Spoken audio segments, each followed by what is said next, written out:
Hello. Welcome to MiniDisc. It's a game club podcast from minimap.com.au, a website about video games. My name is Jeremy. Joining me, as always, is Kerry Palmer. Just before we started the show, Jeremy, you described this music as being like the rain. It's like the rain. It just happens. You just can't describe it. It just happens. You just can't figure it out. And joining us today, a very special guest, Alex. Hello, Alex. Hello. How are you Hello. Welcome. What's going on? Welcome to the show. Welcome to being on something that we've made. Thank you for being on. It's very much appreciated. You are often in the Twitch chat. You are in our Discord. How are you? Doing pretty good. Yeah. Glad to be here in the studio. Such a nice space you've got here. Yeah, in the studio lovely. that is the OBS scene. Yeah, it's beautiful, Jeremy. These walls you've put together. Oh, Yeah. you're magnificent. Kerry, you should be very proud. I am. I just wanted to say, as you have been doing for consecutive months at this point, Jeremy, what an excellent job of the branding and the graphics and the cutting of the music. This new version of an old show looks fantastic. I'm very excited to be restarting the game club in this format. Yeah, for those who've been around for a while, which I like, if you are like, holy shit, I doubt it. But like, this show used to be called the Game Spoilers Podcast, which was the very first show that we ever did, and like it's like in between, you know, in between sleeps, it needed a new coat of paint, it needed a new name, needed a new logo, and you know, a different format. But I'll get to all that a little bit later. First of all, this is the MiniDisc podcast. It is a bi-monthly, or as I like to say, fortmonthly podcast where myself, Kerry, and a very special guest all play a game and do a big old deep dive on the game to find out what works and what doesn't. The MiniDisc podcast is a bonus show of the MiniMapCast, our weekly game show, and lives inside of the MiniMapCast feed. If you enjoyed this episode and want to hear some more, make sure to give the most recent episode of the MiniMapCast a try. You can also easily find that and all other MiniDisc episodes by simply searching for MiniDisc in the feed that you're already in. If you like what you're hearing, make sure you tell your friends and give the show a positive rating wherever you listen to your podcast. It makes a huge difference and only takes a few seconds. If you want to get notified every time a new episode is released, make sure to follow us on social media. We are at MiniMapAU on Twitter, Instagram, TikTok, YouTube, and Twitch, where you can catch us every Monday night at 6:30 p.m. Australian Eastern Daylight Time for the live recording of the MiniMapCast. Also wanted to say a very big thank you to Joshua Morse for letting us use the song Diet Fresh as the music for MiniDisc. You can listen to more of their stuff at joshuamorse.bandcamp.com. And finally, Minimap is completely independent and funded almost entirely out of our own pockets. To help keep help keep the mics and lights on, you can support us by becoming one of our patrons. For only $5 a month, you can get 24 hours of early access for all episodes of the MiniMapCast and some extra bonus features we are planning on cooking up. Head on over to patreon.com/MiniMapAU to help us out. And remember, it is cheaper than a latte with oat milk. Is that what it's like to just read the scripts? That's great. That was impressive. Thank you. I kind of like keep the likes on. Keep the Yeah, lights I on. like that too. I was like, oh, The- that is not irrelevant. The lights, the mics, and Very the much. likes on. Keep the likes on. Validate me, please. Yeah, please. Yeah. This episode, we have all played and are now going to talk about a game called The Artful Escape. Uh-huh. Alex, you chose this game. Did. Before we jump all the way in, was there a reason why you chose this game? Was this in the list that I sent you, or had you already had this game in mind, or was there a reason this one was drawn to you, or you were drawn to Being it? honest, like I originally got this game off Game Pass when it came out. Mm-hmm. And I played the first little section. Like, I don't even think I got out of the small town. Mm. And I was like, oh, this is really cool, but I've also got something else I got to do. So I stopped playing it. And I just never jumped back into it. Mm. I don't know. There was no reason why. I think it was just there was other stuff that was more bright that I was sort of pulled towards. I probably had a game to review, so I had to put it to the side. Yeah.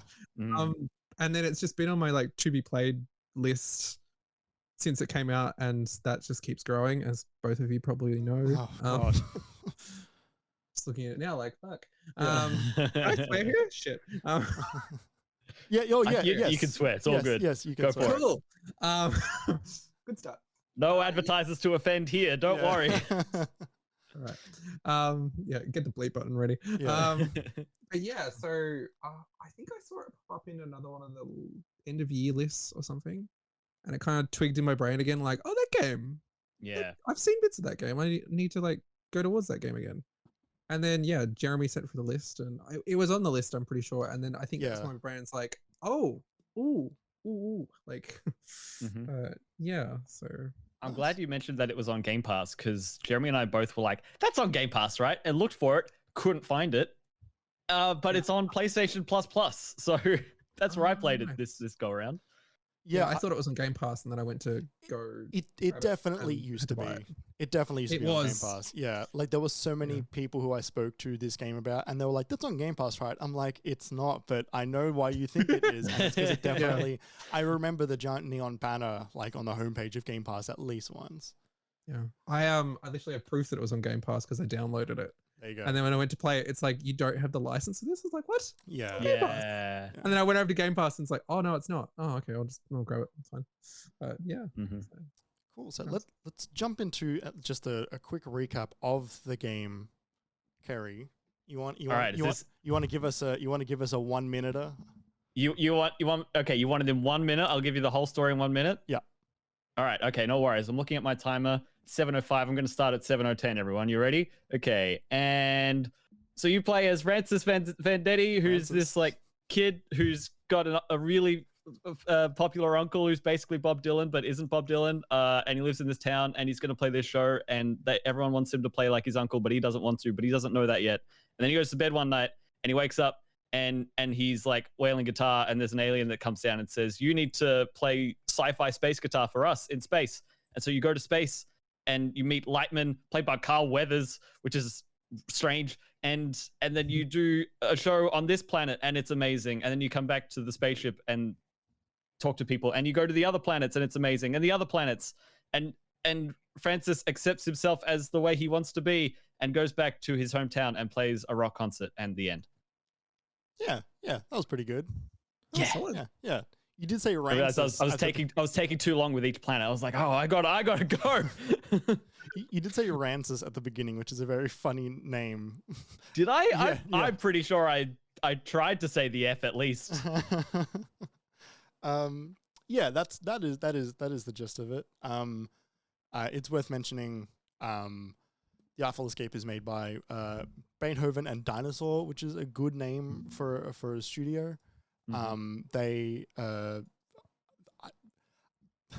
this is their first game. No? It is their first game, and they're also a band. So I think that, well, at least I think they're also a band. Every time I go to look at them, they have like images of them like as bands. So like I can't tell exactly how hair metal-y they actually are. Yeah. But the lead designer, I need to shout out just his name. Please. I've written this down too. Yeah, the lead designer of the game is one Johnny Galvatron, which I don't care if that's his real name or not. That is such a cool name. He was in a band called the Galvatrons or like an 80s inspired band called the Galvatrons. Yeah.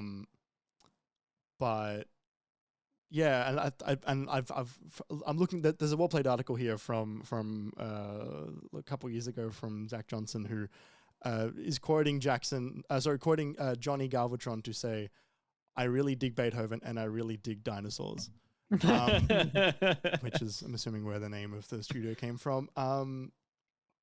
I honestly hope that their like daily like meeting stand-ups are just them like having a little guitar session, just like, oh, right? What are you doing today? Like, yeah. It brings a whole new meaning to the term game jam. Yeah.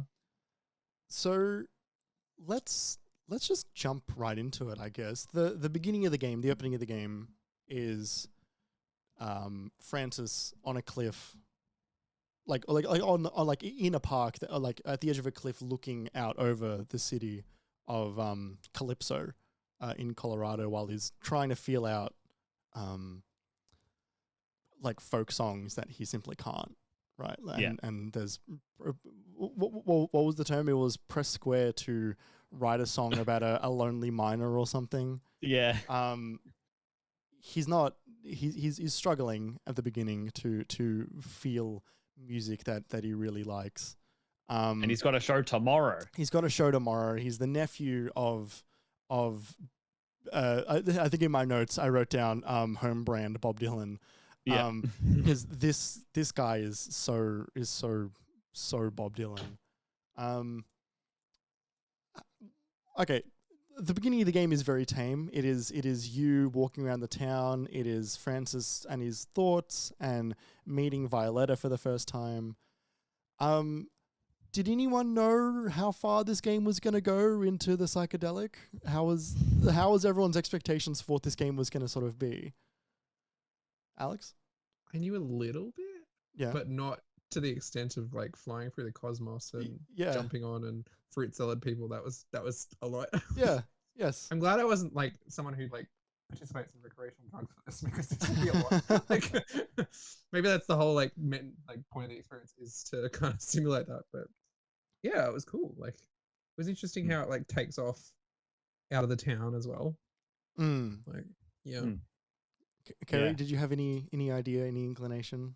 Yeah, I saw a trailer once, and that just like lodged in there. Right. It was never to leave my brain that this was a spacefaring, colorful, like planet hopping adventure. I knew that much, seeing like different planets moving from the left towards the right while playing guitar. Right. Like that is what I knew of this game. Yeah, right. I think as I got further in the game, I realized I had actually seen more of this than I realized. Like not as in like I'd watched a playthrough or anything, but I had just seen footage. Right, I had seen the colors. I had seen the jumping with the guitar to do long jumps. But I had kind of forgotten a little bit. So the beginning of the game, I'm like, oh, like it's, and so I took like a lot of notes about the town, which ended up being almost nothing, right? Like I have so many notes on the Bob Dylan prologue. Yeah, on the prologue, on the Bob Dylan character. I also have a note here saying so far the most accurate thing about this game is the main character being related, like the main character wanting to be a musician, getting his first concert. The whole town shows up because he's related to another musician. Nepotism in the music industry is everywhere, and it was very funny to see them play off of that as well. Yeah. It was really funny in that town, because I was like, this is the amount of like revering that people are doing for this character who is dead. For this Bob Dylan character it's very intense right now. Why is everyone talking about it? And it's playing on the speakers. It's all over town. I'm like, this is very much. And then like 10 minutes into the town, it's like, oh, we're part of the Johnson Vendetti Festival right now. It's the second day of a 3-day Johnson Vendetti Festival. I'm like, okay, all right, it's a little less strange. It's what the point of the place is right now. It's this not. Whole town is just obsessed with him. He's just Francis Vendetti is the one. from 9 till 5 every day, those speakers are just playing Vendetti all day, every day. And like I want to say as well, I reckon that's probably not the most uncommon thing in terms of, you know, when there's a small town and there's a big name from that small town, like that, like it part of the town's identity becomes that this person is from here. Totally. Especially a town, or rather, especially a name that big. Sure. Yeah. And then so like on the cliff overlooking the town, this is when we meet Violetta, who is wearing like already a space outfit, which is like I looked at when like that's a cool fucking outfit. The purple color, yeah. Yeah, like there's like wires hanging off it, and there's like little modules like on her shoulders and stuff. It's got like, what was the game glove, the Nintendo glove, like the power glove? It's got like power glove wires and buttons on the wrist and shoulders. Yeah. And then she enlists you to move over to another part of the park where she wants you to do basically a sound check, for what is going to be the after party Sorry, there's a cat climbing up my chair. For what is going to be the after party for the concert, that Francis is performing in. What was our initial impressions of Violetta? This section, this whole like Violetta comes down and says Lightman and is from space and like comes down for why we don't know and then leaves. Like I found confusing at the time and still found it confusing even at the end. Like I still have no idea why she went there and did that. And it was like, this is a strange moment. It's kind of a bit like I sort of, when you first get introduced to her, it's kind of a bit like you're just thrown together. And then she's sort of like very much like, I'll commit crimes for you, Purple Lady. Tell me what to do. But like, it's sort of, I have that in my notes. like I literally do too. But like, it's like in the dialogue for her, it was very much just like, who are you? What's the crime? Okay, I'll do it. Like, it was very like, yeah. Yeah, the exact wording is, I'm going to commit a crime, and then just dope. Like I was like, oh yeah, like I already kind of feel the vibe of this game is gonna be my jam. And I think like for Francis, I kind of get that whole like, I want to be doing anything else right now aside from what I'm actually meant to be doing. So like, hey, you're kind of cool. You're sure that sounds interesting, and I won't have to do what I'm doing right now. Like I kind of got that, but also it was pretty serious and strange and weird. Yeah. So I got that just by him wearing the glasses the whole time, just with the like, well, like in every single iteration of that costume, there's just the glasses. You don't see that's what I was thinking, but everybody in the game wears glasses. You don't see anyone's eyes unless they're the 5 button array. I didn't pick up on that. yeah. Every single person is wearing glasses, aside from Zom. Yes, the but alien. Zom's eyes are in the 5 button array. Are they in that as well? Yeah, because I think he's the first time you use that where the lights light up. Right, okay. I'm very excited to talk about the 5 button. Yes. So yeah, from the top of the cliff, you then head back down to the town. This is when we get the title sequence, and like the opening credits. All of my notes in this segment are just Lena Headey, Jason Schwartzman, Mark Strong, Carl Weathers. Johnny Galvatron. Yeah, and then Johnny. That was the first moment I saw. I looked upon the name Johnny Galvatron. Yeah, that credit sequence was wild. So nice seeing Lena Headey like play a giant fruit salad lady. Like right. Yes. Yeah, and then like from that point on, you meet some members of the town. They become. Like they don't really become any characters. They are just there to basically set dress Francis's past. They don't really have any meaningful moments. There is no moments shared between Francis and these characters. They are there to inform you of the kind of town that Francis is from and the kind of past that he's running from, but also the pressure that is being put on him as well. Where we meet the old lady who was obviously in love with Bob Dylan. There's the I cannot remember his name. It's the Johnson Vendetti. Bob Dylan. And the owner of the club that Francis is going to be playing at, and some other people as well who are just kind of just town locals. What was the name of the fake ska band? They had it was called like Skimp or something. Something like that. Yeah. I forgot it because like that was like the first day, and then it took me a few days before I came back to it the second day, and it was like that was so far in the past at that point I totally forgot. Yeah. I'm like, oh, and it gets to the end, and like Francis walks past them right at the end, and I'm like, oh yeah, the Scamp band or whatever they are. And there's that. Sorry. What did you guys think of the house? The like the house he lives in up the top, like going up into the attic. Oh, it's so nice. It's I wanted it was more the of nicest that. place in town. Yeah, I was hoping there was gonna be more like kind of exploring those little houses and like that, but then obviously gets shot into the cosmos. So yeah, which is its own reward. But yeah, it was such an interesting like you start off in that nature park, which is gorgeous. Like I love the environments. But then you go into the town, And it's so strange. It's such a strange way to build a town, like in rings around the top of a mountain. Mm. And like it plays well for the level, right? Because you go around the lower level and then you go up and like, but it's like a city. It's like a city you read in a fantasy novel. You know, it's like a dwarven fortress. Yeah, it's like Minas Tirith from Lord of the Rings. It's just like exactly. in the side of the mountain. But it's actually just a sleepy 70s town obsessed with Bob Dylan. Yeah. Yes.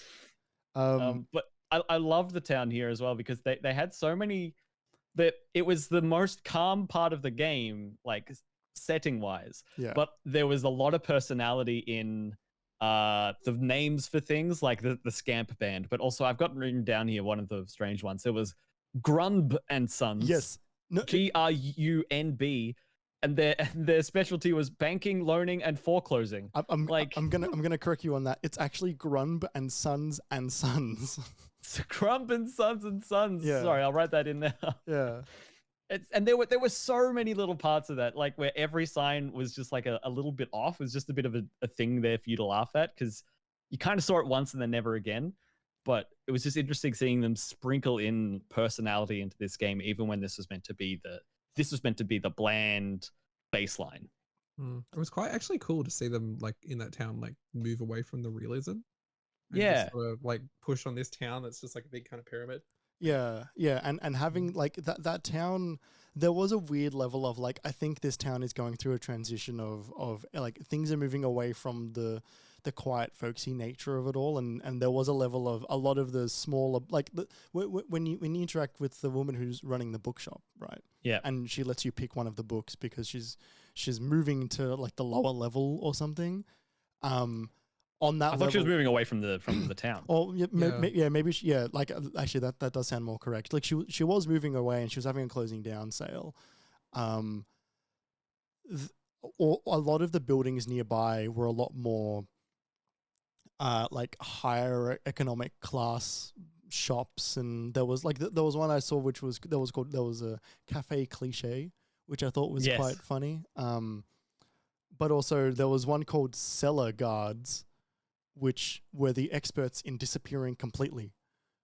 I don't know what that shop is, but like there was like I think that there is a funny like this town is going through some economic shift. It's definitely like some commentary there on progress, I guess. Yeah. Them saying like they're moving to another town because the business is better, it's more sustainable. Mm. Which is sort of like, I guess, leaving this town a little bit like what's going to be left when the personality goes, because if you're going to call the personality a bookshop and like records and like Yeah. that sort of thing.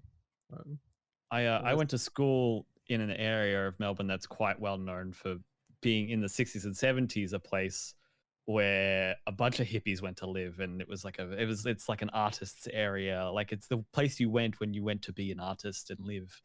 But it's, you know, like the 60s and 70s, which was when I was not alive. When I was alive and I was there, it became a place, and it became even more evident that it was a place that was quite affluent because the people who stayed there had stayed there for years and they sort of built up this wealth. And so when I was there, it was just full of well-off families who could afford it and next to no one else.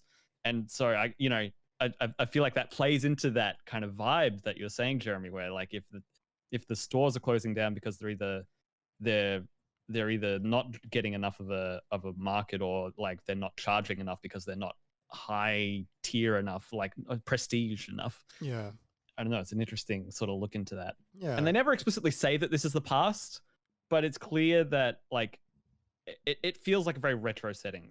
I didn't see any phones. I didn't see any, the TV was all like from the 70s, like the only one that I saw. Like I feel like that's kind of the setting here. Yeah. I didn't notice any. Yeah, there wasn't enough technology, I think, to date it in any meaningful way. Because like part of me, someone could have pulled out a phone and I would have went, okay, like they're on the phone. But like that's still like depending on the way that phone looked, it could have worked with those big TVs that they had in their houses as well. Mm-hmm. But yeah, so then you go into the house itself and you stop by your mother and have a quick chat. And I think I think at this point is this when he says he wants to reinvent himself? Yeah, like he sees the book. He sees the books first, and they're all about every book. I wrote it here. Every book was someone pretending to be someone else. Yeah. So no matter which one you pick, it starts the inspiration for him to be like, what if I could be someone else? And so he's talking with his mother, and she says things, and he like spaces out, and they do those hard cuts back to reality, like which were pretty funny and like a good moment. And he's like, I think I'm not even going to be here tomorrow. He's like completely off with it at that point. I did get a quote from him at this point, which he says, "I've decided to create the most elaborate stage persona the world has ever seen." Yeah. which I thought was quite funny. It's quite fascinating at that point because he's kind of still at that like precipice of being like I want to be something, but I'm also like behind this big figurehead in front of him, and he's still kind of like unsure about how to push past that. Because he doesn't want to be a disappointment either. Like he wants to be, but he also doesn't want to be like, oh, his kid's shit. Like yeah, like the idea that Johnson Vendetti's nephew doesn't go up on stage the next day hasn't occurred to him at all. Like it's an impossibility that could occur. And then in his room, you can see the kind of stuff that he's into, which is like science fiction movies and books and robots and like bunch of nerd shit. Stuff that I've had in my room for a lot of my life. And also like his record player, which you can explore around his room. Like the only thing I really had to say about his room is like 16-year-old me would have fucking loved his room. And also he's got a 2001 poster on his wall, which I'm like, yeah, fair. It's good. I thought you'd like that. Yeah. A thing about the house, which I am wondering if anyone else picked it up. The 5-symbol thing that we'll get to, the 5 symbols of the music. The room that he lives in, at the top of the thing, the windows on that room, on the outside of the house, which you can only see from one tiny section of the map, the windows into his room are shaped in that way. Right, that's funny. Because I looked at that, and because I noticed there was a funny shape, and the way the camera was pulling in and out at this point, as you approach the house, it pulls out enough to give you a good look at the house, then pulls in almost immediately. And I found the sweet spot where it pulled out enough that I could see the windows. And I was like, that's a funny shape for a window. And my brain went, okay, let's continue on. And then, my brain kept that in. And then the moment you see it, when you go outside and you have the encounter with the third kind, it was I was like, oh, okay, like there's something happening here with the symbol. And I'm glad you noticed that. I didn't recall that personally. That's really fucking cool. But it makes me it kind of, there was something that happened as soon as this happened for me in this scene, where it's like, okay, Francis went to bed and then he woke up. Did he ever actually wake up, or is this all a dream, right? And so like, and part progresses. of my pardon? But time progresses. But maybe he's just in his room strapping together his outfit the whole time in his head, and it's open ended by the end anyway, which I like. Yes, it could very easily have actually happened or not have happened, and he missed the show and he turned up for the after party with his new persona that he spent all night and all day creating the backstory for in his head. And maybe he was inspired by his strange window pattern on the roof, right? And maybe he was inspired by this person and that, and someone said Lightman, so he thought of it, and it was a perfect place for this one building to suddenly have something that was in it that wasn't there before, and like all of that kind of stuff.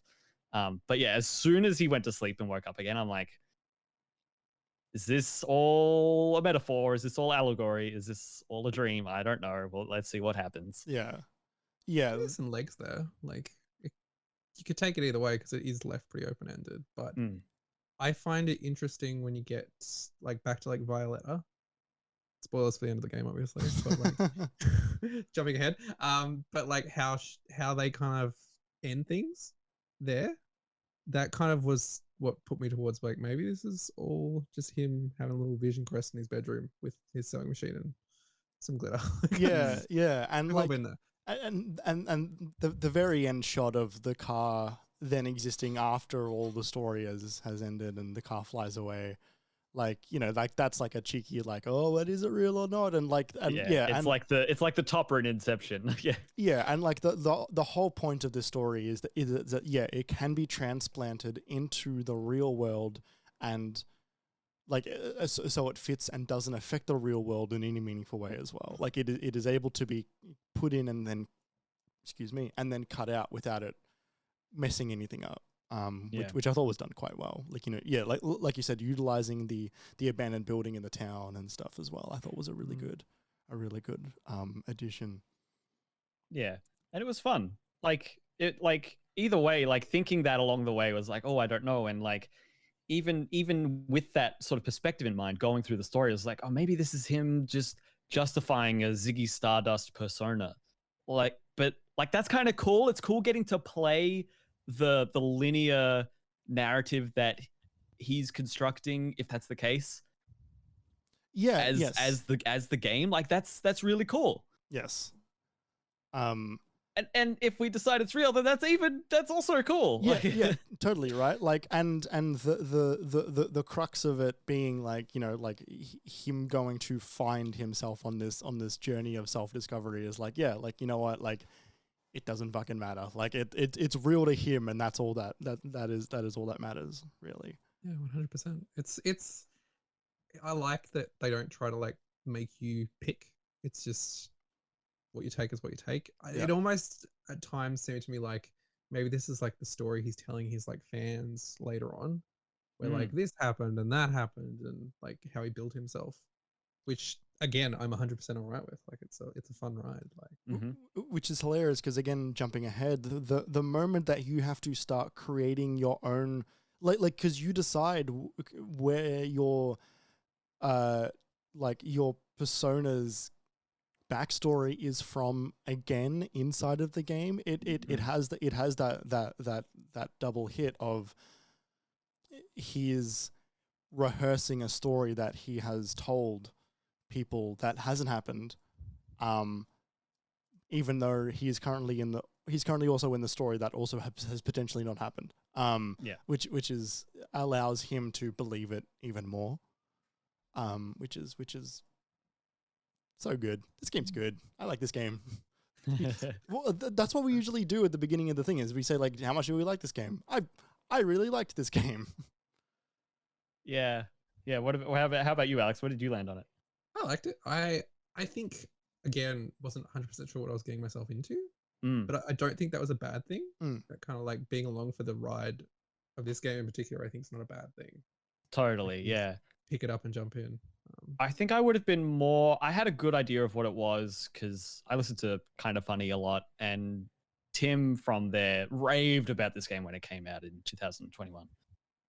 Weird way to say that. It's not how we say those dates at the moment. And so I had a good idea of what it was, with the sort of, I knew it wasn't particularly mechanically complex. I knew it was just sort of like a musical adventure. If someone had told me, oh, you get to play your own guitar and you really feel like you're part of the music, and I'd had that in my head and I got to this game, I think I would have been a bit disappointed with how that was implemented. Just because at the end of the day, there had to be some limitation for everyone to be able to do it, right? It had to be accessible for everyone and not be like a guitar simulator. But at the end of the day, I really liked it. I accepted it on its terms, which I think this game needs you to do. I think without that, you'd struggle. But it's such a feast for the eyes and the ears. I really enjoyed it. And playing it with Sam as well. Sam loved it.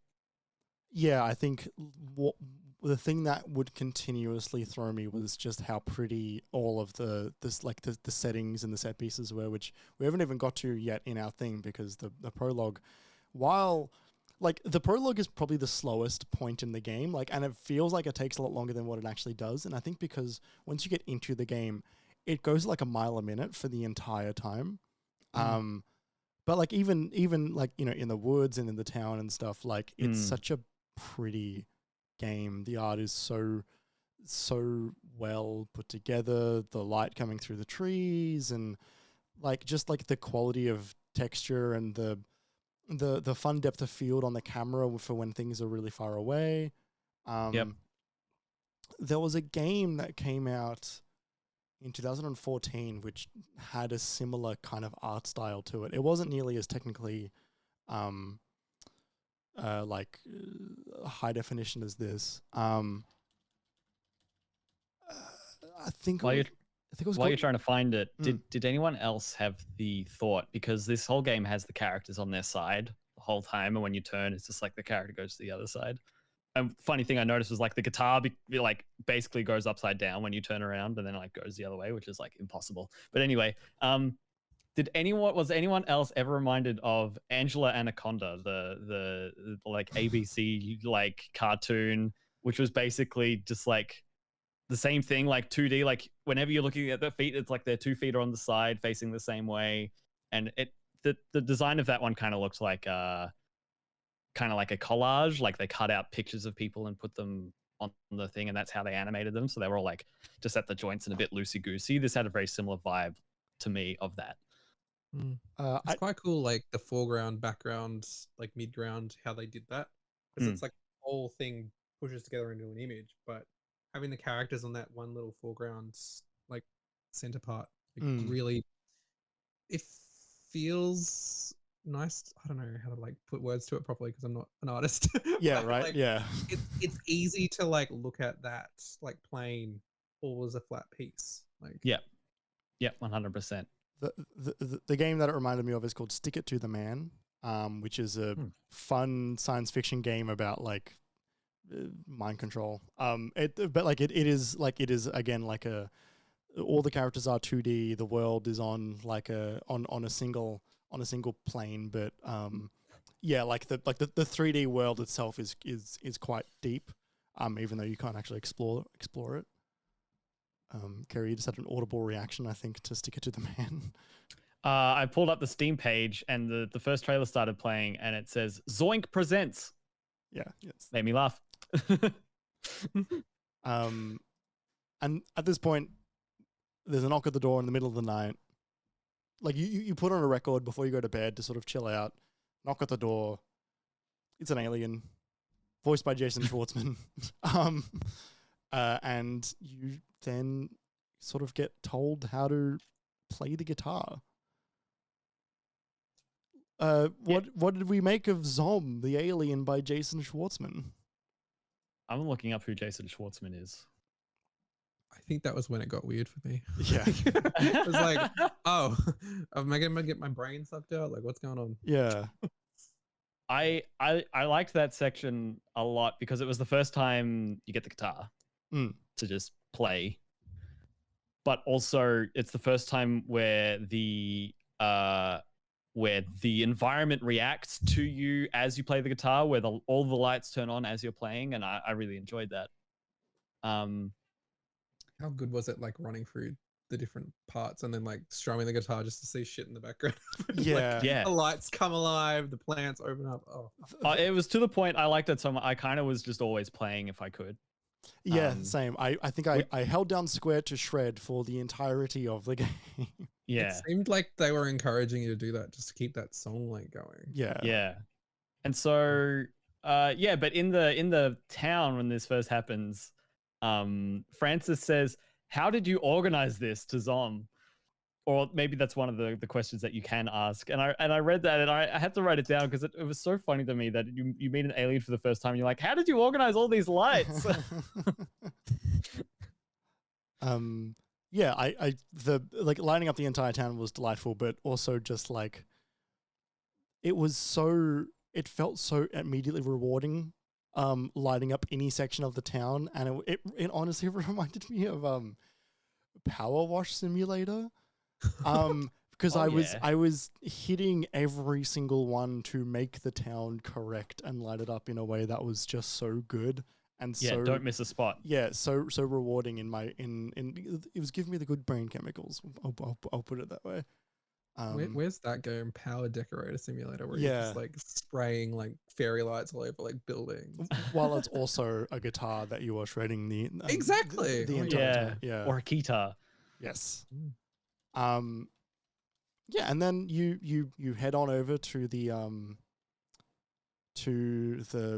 what's the name of the building again? The abandoned building. It's Lightman's, isn't it? Lightman's. Oh yeah, it is just called Lightman's. Yeah, like, and you walk in and it's like a train terminal or like a just transport terminal, I guess. Mm-hmm. You meet Lightman, Carl Weathers, just so cool.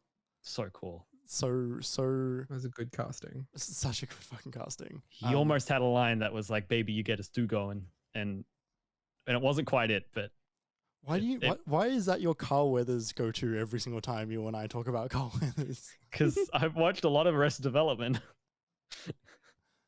Is it happen a lot in that show, or does he say it once? Nah. Just one of those things that you Well, he picked. says it like 4 times in the one episode. Right, okay.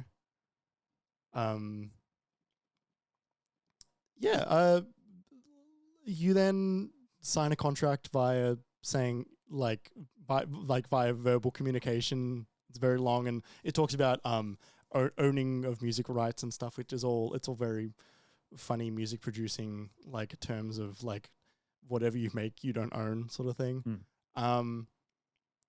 And then the exact moment that you leave the building, I don't exactly remember. What happens immediately after this? You go to the Cosmic Extraordinary, and it's everyone's own individual path, and it's that like ribbon through the nebula. That's right, and that's the first time you really see what the game is like to play.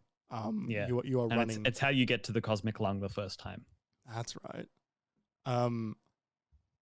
When I first played this section with all of the stunning visuals, I was worried that they were going to put out the best part of the game right then and there, and I was going to be left with the rest of the game going, "Oh, I wish it was as good as this part." That was quickly put to bed, and turns out this was just the beginning of a really awesome looking game from the start to finish. Yeah, totally. And it was like that. I don't know how I felt about this section, just because I think I was thinking too much about the mechanics of like, oh, it's different for everybody, but also we're all here. Right. Yeah. I don't know that that just put me off a bit, I guess. But that's just a nitpick. Alex, did you have any thoughts about the first time you can really run and shred at the same time? I had a similar thing where I was kind of, it felt really good, and like you just wanted to like keep doing it. It was kind of like the similar thing you said before about like holding the. For me, it was the X button down. Oh right, yep. Xbox. But like holding it down, but also just feeling out how that interacts into the world. Yeah. I think it was almost one of those things where I wish there was a bit more kind of like decision there with like different sounds you could play. Like maybe if you played a different sound, it would be a different color, or like. I 100% agree. Yeah, I think the actual movement with the guitar, like. There were 2 things that I think I did want more from, and yeah, you're right. Like that was one of them. Even if it was like moving the other stick to increase or decrease the pitch, like a whammy bar. Oh yeah, because that right stick is doing nothing. Yeah. Although I suppose you can't hold square and use the right stick. But. Yeah, I suppose. But also those triggers are doing nothing. Well, yeah, like that's the thing, right? There was a lot of buttons that I think could have been used. Similarly, which we'll get to like the actual music playing later. But the other thing that I wanted was when you grab a ledge, you stop playing. Yeah. And that was the most like, no, just like, yeah, right. It was just like really great music, and then someone stops and then starts again. And I'm like, oh, just give it to me. Just don't have ledges. Let me jump or miss. Like, just let me keep going. Ledges were a funny inclusion, actually. Like, because when it first taught me how to use ledges, I was like, oh, is this going to be a real thing throughout this game? Yeah, like a platformer. Okay. Yeah. I wonder if that was mostly just there just for the start, like where that, like, oh, we teach you to jump because there's a ledge. Jump. I don't know. I guess it was strange. But yeah, the moment you enter this area, you then gain the double jump. Yes, that's right. When it all becomes a bit more magical. And you do lose it the moment. Double jump. Yeah, totally right. Losing it was brutal. And that was one of the constantly things. pressing double jump to do the strum in the air, and it just was not happening. And that was one of the things where I noticed, like, that did put me more in the camp of like none of this was actually real sort of thing, because mechanically the game actually reverted back to what it was, which I did think was interesting. Yeah, no, that is interesting. And like I did love that double jump the triple jump, where if you start the strum in midair, then you do that big flourish and you get a bit more distance. Extra glide kind of thing. Yeah. And I found myself doing that fairly frequently, even when I didn't have to, because it was one of those ways to introduce intentionality in the music playing. Yeah. Because you didn't have that many options. It was either always playing sliding down a hill with circle or B, like if you have the opportunity, or you can do the jump strum. And it's like those were kind of your only other ways to play, and the only other thing you could do was like when you decided to stop playing. But I wrote down that it was kind of it was annoying me. I wrote this down here. It feels a bit like there's no one good place to stop a riff. Like you can't like end a phrase and have that be really satisfying, because the whole thing is meant to loop and keep going and stop, and meant to be able to come in at any point and drop out at any point. And so while it meant that it was nice while it was happening, I couldn't start one and then be like, oh yeah, I really hit that beat, and finish one and be like, oh yeah, I really finished that. And so yeah, that was another thing that led to me just like holding it, because like it wasn't satisfying to start or stop. Yeah. Yes. Yeah, I agree with you. There was a part later on where there was a very long song that was playing in one of those sections, and I was listening to the music and I timed it by getting to the end at the moment that I wanted to. Yeah. And instead of allowing the note to play out, it just hard cut, and I was like, oh, yeah. I wanted that to feel good. Yeah, and it's hard. I don't know how you do that really without making it more complex and then far less accessible. Yeah. I think for a game this length, it works. It's fine. But if the game was longer, you'd start to notice it so much more. Like you'd want to get those perfect little note finishes. You'd want a little bit of change in your guitar, which the game is longer as well. You'd hope that there's a bit more like music diversity there with the sound, like maybe another instrument. I don't know, like that's a really good point, that like that it lasts as long as it can without outstaying its welcome. Yeah, I was thinking if like, because there's 3 planets you go to for the most part. If there was a fourth, I would have like okay, like something needs to like change up here. But I think 3 was the exact length it could have been.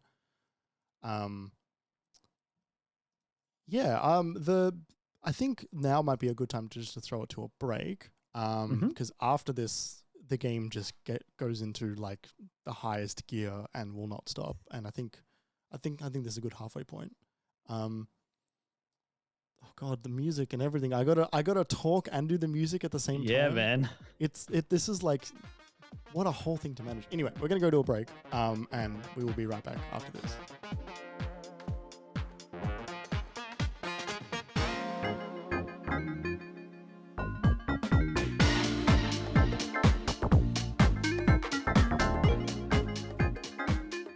We're back. More MiniDisc, more Artful Escape with Alex and Kerry and me, Jeremy.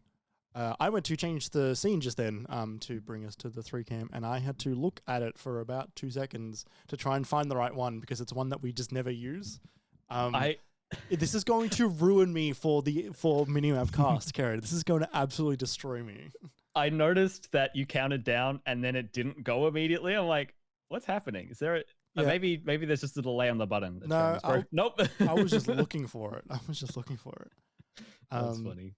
So where we were up to before we went to the break was Francis had gone through the Cosmic Extraordinary, or the Extraordinary. I don't remember if the word cosmic was in it or not. No, it's cosmic. It is cosmic? Okay, because I think I almost called myself the Cosmic Extraordinary when you get to name it, because I was like, that sounds great and familiar. Why do it's part of the game. Yeah. So at this point, we then make our way to the heart, where it is like the lung? The lung. The lung, yeah. The lung. One of the respiratory systems. The spleen. Yeah. Which is kind of a de facto like home base, I guess, for you in between levels. It is this weird nightclub, disco, like auditorium that is spaceship. That is also a cruise ship. Yeah, it is also like it is a place where people go for cruises. That like this game is so weird. Like for all intents and purposes, these cruise ships probably last for eternity, right? Like there is no of the voyage. Yeah, I don't know if anyone ever actually gets off the ship or actually gets on the ship. It just seems like a thing that is just like a galactic constant. Quite I like that it is called the lung because it feels like an organism. Like not just when you look at it from the outside and it looks all gross. Yeah. But like it's like with all the people inside and the movement, like it does feel like you're a part of this like big living thing. And there's like there's different layers in it as well, similar to the town of Calypso from the prologue. There's like captain's quarters, and there's the top where there's all of the gear that Violetta is working on, and the middle layer is discos and the auditorium and places where you can dance, which is a weird mini game inclusion. Oh, so strange. Press the guitar buttons to pull some shapes. Yeah, and you can just Did you do those, Alex? Did you do the dancing? Yeah. Oh my god. It was very much just like it was only like a couple though, wasn't it? There wasn't too many. No, there was only like 3. There was a later section where you had to take photos, and it was just kind of like me being like, doing like YMCA, just arms in the air, like hands out. Like there was like 3. Yeah. How do we feel about the lung as a location, as a symbol, but even just as a place to walk around, right? Like, how do we feel about it? Well, Jeremy, you know me. You know that as soon as you love lungs. I know this about you. Oh yeah, I love breathing. Yeah. No, but like as soon as I'm in like an area where I can explore all of the things, and it's going to change every time I come back, I got to go to every room to see what's different this time, right? Yeah. So what I appreciated about the lung was that it wasn't too big, but it was big enough that it was fun to explore each time and worthwhile. And each of the zones were distinct. It did feel like it was alive. Like, there was that main sort of bar that you walk through on the way in. It was almost like reminded me of like a bar in a fancy train carriage. You know what I mean? And that had a lot of people in it the first time. When you come through the second time, it's empty because they're all listening to Lightman play. And then come through the third time and you're kind of not paying attention to that anymore because the stakes have risen. And it did feel alive. And also it had all of these different aliens on it, like all of those, and they're all like jittering and just sort of like bustling around, and like it was either how they danced or moved or they just were. And it was, they were definitely all dancing. That was the vibe I got. Fruit salad people. Yeah. The vibe I got was that they were all enjoying the music. Yeah, even when it was like intermission or the show hadn't started yet, and you talk to Zom, and Zom's like, "Oh yeah, we stole this auditorium from Vienna.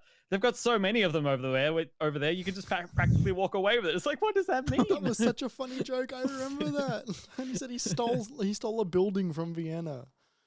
So yeah, I really liked it. I thought it was fine. I thought it was a serviceable way to create a breather in between each chapter. Yeah. Yeah. Alex? I really liked too, there was the elevator, how that had the character little portraits for where they were. Yeah. So you kind of were someone who didn't want to explore the whole thing. You could just like go straight to them if you wanted to. Yeah, not having to go back and forth between each of the 3 layers to find like the one person I'm looking for was like, it was very, very appreciated having those there. And as someone who wanted to see every room, it meant that I wasn't stumbling across cutscenes accidentally either. So that was great. The negative version of that. Yeah, right. That was a positive, Jeremy. It's good. Yeah, no, I meant reverse. You mean like the flip, yeah. The person who is running a coat shop that is also like, that was very funny and very weird and silly. I didn't understand the bit. What was their deal? Yeah, like every time you went there, they're just like, oh, closest shot is like Yeah, so I think my understanding was the bit was that he would go up to people and say, "May I take your coat?" And they would say yes, and then he would take their coat and then on-sell it to someone who wanted to buy a coat. Yeah, that was the vibe I was getting. Like he was running some sort of purchasing thing. And like he would always close the shutter on you because at the very first interaction, he kind of like exposes that he's running a racket. Yeah, yeah. And it's that thing where if you walk to the far right of the corridor and look down the corridor, there's just a pile of clothes in the corner. Yeah. Like, what the fuck's going on down there? this makes a lot more sense now. Yeah. But yeah, that was a cool place as well because that changed as like, oh, all of a sudden there's Vendetti shirts. Like, oh, that's cool.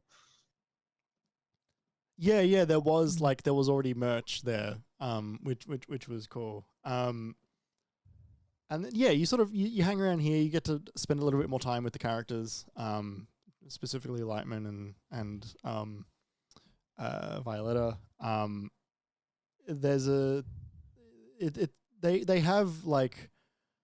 They have some level of like tension between the two. You don't really get a whole lot just yet, aside from like, hey, there is tension. Yeah, like business partners. Yeah, yeah. But like business partners that probably like they should have stopped being in business together for a bit, like for like it's overdue them breaking up at this point. There's a part in Violetta's studio which is like this like backstage for like a stage, right? It is all lights and equipment and stuff, and I think this is when Francis looks around and goes like, wow, all of this stuff is incredible and I don't even know what any of it is, basically. There was a little screen just past her workshop which had like an alien on it, which you could... That like purple thing? Yeah, and you could talk to it. Really? So this is what I'm confused about. I managed to, I think it might have been the second time I come to the lung, but there was a talking prompt for that alien on the screen, and you basically talk to it and it says, "Oh, don't mind me," and that's it. And I was like, what is this thing doing here? And then it never happened again. And I was wondering if either of you two interacted with this thing at all. I wonder if I did that and then completely forgot. But there was no... I have no recollection of that. No, Alex? No, anything? I did, but a similar thing, like I didn't really get anything past. Yeah. Like, and it wasn't something I'd seen anywhere else in the game either. No, and so like I thought it was going to be like another character that was going to show up or something, but because it's in Violetta's workshop, right? Like it's not really a place where all the attendees are. But okay, yeah, right. Maybe there's a secret achievement or something for it. I'm not too sure. But yeah, like they have like some conversations, and then you sort of head back down, and you then get thrown into this ice world. Yeah. Can I just ask, what do you two think about the concept of you being thrown somewhere and like you're constantly being broadcast to this like hedonistic cruise ship while you're like in these like dangerous environments, just playing the guitar as you like explore to find a way off a planet? Like it's such a strange concept. I think it's cool. I think it's like it's you know, okay, different question for you, Carrie. How do you know that's not happening to you right now? Like it's like there's right? Like I think the Truman Show. Yeah, right. I think it made sense for this to, because like they weren't going to have a concert in between each level, because the actual musical, like the musical adventures that you're going on, they sort of need to speak for themselves. And so I think I really liked it as like a narrative device to allow the crowd to get behind you and really root for you. And you didn't have to catch anyone up on anything, and there was no I don't believe you, and you didn't have to play music when you were on the ship. I think it worked really well as a device to allow the story to push forward without you having to actually go onto that stage and do the thing. Alex? Sorry, just regaining train of thought. Yeah. I'm still thinking about the Truman Show. Aren't we all? It was kind of, it's interesting in a way because like it kind of, like what you were saying, brings in the audience as a like them watching and like building hype for him. but it also kind of for me was sort of that reality TV kind of thing. Mm. Or it kind of seemed like a lot of the characters in that weren't too like they were just kind of like, yeah, you're on your own, kid. Like, good luck. Yeah. But it's kind of like they want to see what happens, and it's almost feels like that kind of like, even if he fails, they're gonna enjoy it. Like, Yeah. so they comment on that as well, right? Where they like when you first get to that planet and he says like, oh, like, is this dangerous? And Violetta says like, oh yeah, like even I don't come here. And they have that moment of like in the desert, I think, where it's like, yeah, like, look, like this is all a lot because if you die, it's still content, basically. Oh yeah, the viewers are going up because like you're in serious danger. Yeah. It's an interesting commentary, I think. Like, even if it's not like the main commentary, but it still pops up a few times that I think it's an interesting angle. Like, yeah, because of course this is his journey, but like the other people don't care about his journey; they just want a good show. And his journey's only happening for the sake of the denizens of the lung. Exactly. It's quite fascinating. Like, it's And so you're on this ice planet. Does this ice planet have a name? I didn't catch the name of this. They all did. I don't remember. Yeah, they're all science fiction names. I'll look up the trophies because like each trophy was like complete Glimmerdim, which was the city in the second one. Yeah, right. But yeah, like you're on this snow planet. And you are there basically to like go to the to reach the Star Gordon stuff, right? It's to the plot started to lose me at points because I was just kind of focused on like the actual like background. You're there to basically have more tales, right? It's to get like all of this different experience so that he can actually play. So the planet is called Heliotroms. Heliotroms, right? Okay. And you were then trying to reach Star Gordon, so that he can.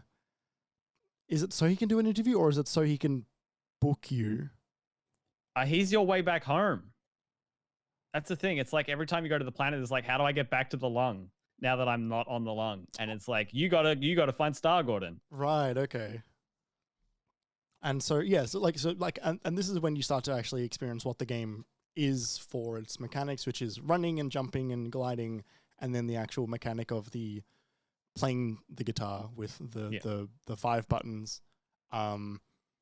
You start to get a little bit more like some genuine like, oh, like, okay, like this is maybe not what you expected. 2 buttons at once, 3 buttons at once, pressing them all in the right at the right times. How do we feel about the guitar playing mechanic? The 5-button array. Yeah.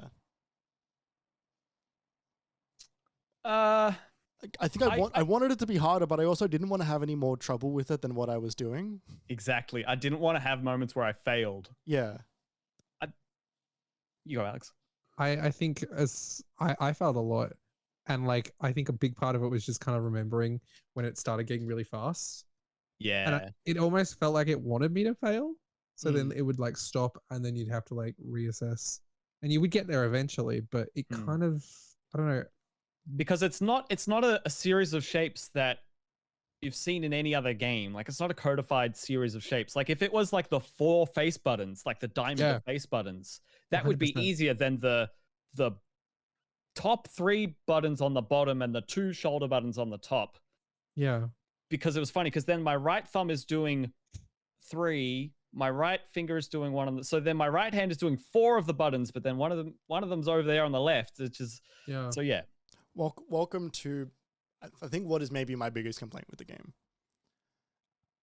I think what should have happened is it should be the top 3 buttons on the face buttons, and the top and up, left, and right on the directional pad as well. Oh. And so you're just using your thumbs. Yeah, I'm using my thumbs and I'm using my 2 fingers, but I can use like say for the middle button, which is usually triangle or Y, that can either be up on the D-pad or triangle or Y. so that I can for the top 3 face buttons, I can use either of them at any time. Yeah, okay. So that way I've makes got sense. both hands on the 2 areas of buttons, and Yeah. both of my hands, both of my fingers on the trigger, on the bumpers R1 and shoulder L1, bumps. because it would throw me off every time when I had to press the left bumper and any of the face buttons, only because they're so close to each other on the little grid, and on the controller they are at like almost opposite ends. It would always, like, part of my brain would just twist just a little bit every single time it would happen. Yeah, I was frequently pausing before pressing buttons. Yeah. Definitely, yeah. It wasn't easy to understand, and especially when you saw it on different like iterations of like, what would you call it, like a rhythm challenge kind of thing? Yeah, like a Yeah, or quick like a time- melody challenge. Yeah. Rhythm, melody, memory. Like it was kind of bizarre because then I'd So always Simon get to the Says point- really is what it was. Yeah, like yeah, Simon Says, perfect. Like I always would mix up not the shoulder bumpers, but I would mix up the 3 like top, like the X, Y, A. Okay. Oh no, it's B. XYA on Nintendo. But like, there we go. Nintendo at heart. It's like I always would mix up those 3 buttons where I'd end up doing the shoulder bumper instead of the X, and run into the problem there where it would be like dun dun. Yeah. Which, And it was never too punishing, but it's like that Guitar Hero problem when you get to like a sustain note at the end of the song and you just happen to miss it, and all of a sudden the end of the song is just empty because you missed the entrance to the note, and it's so unsatisfying. Yeah. I found Like, like some of them chunked up a bit because you'd have like it was a AY like at the same time, or like the shoulder bumper and A, and it would be at the same time, but then sometimes it wouldn't unlock until you did like one and then the other. Yes. They had like a very quick succession. Yeah. I think what it was, if you were holding the previous note and you press the next note, it wouldn't activate. That was what I tended to notice. So I always had to make sure I took my finger off whatever I was pressing before the next one. It was always which really didn't help. Individual notes or 2 at the same time, but it was never one, then the other, then take off the first. Yeah. Which that also did trip me up as well. What I did really like about this, however, was at the end of every one of these little matches that you've got, you would always start to see the lights light up before the, like, I guess, opponent was playing it. And so then you would start to get in sync. Then you would start to play the same notes as the alien that you were playing with / against at the same time. And you would then create this, like, oh, like, we're actually playing it. Like, it happens, like, the first time you, like, learn the mechanics from Zom, but, like, when it really started to hit for me was on this line. I was like, oh, okay, like we're like I'm following your lead, and then we are playing together in like a really uniform way. That I was like, you know what, like that's a really cool thing that they did. Because every time you were playing in unison, I was like, oh yeah, yep, I like that. Was very satisfying when you did line up, like when you saw it, like, or even when you'd lost and you were doing it again. Yeah. Because then you knew the pattern, you could do it at the same time. Yeah. That is satisfying, a particularly good part in my brain. Yeah. Like it's that good bam. Yeah. Especially when the lights in the background start moving around as well. Like yeah, and those final notes, they really build the chords underneath it. Like the cadence of the thing is that it's those classic resolution chords.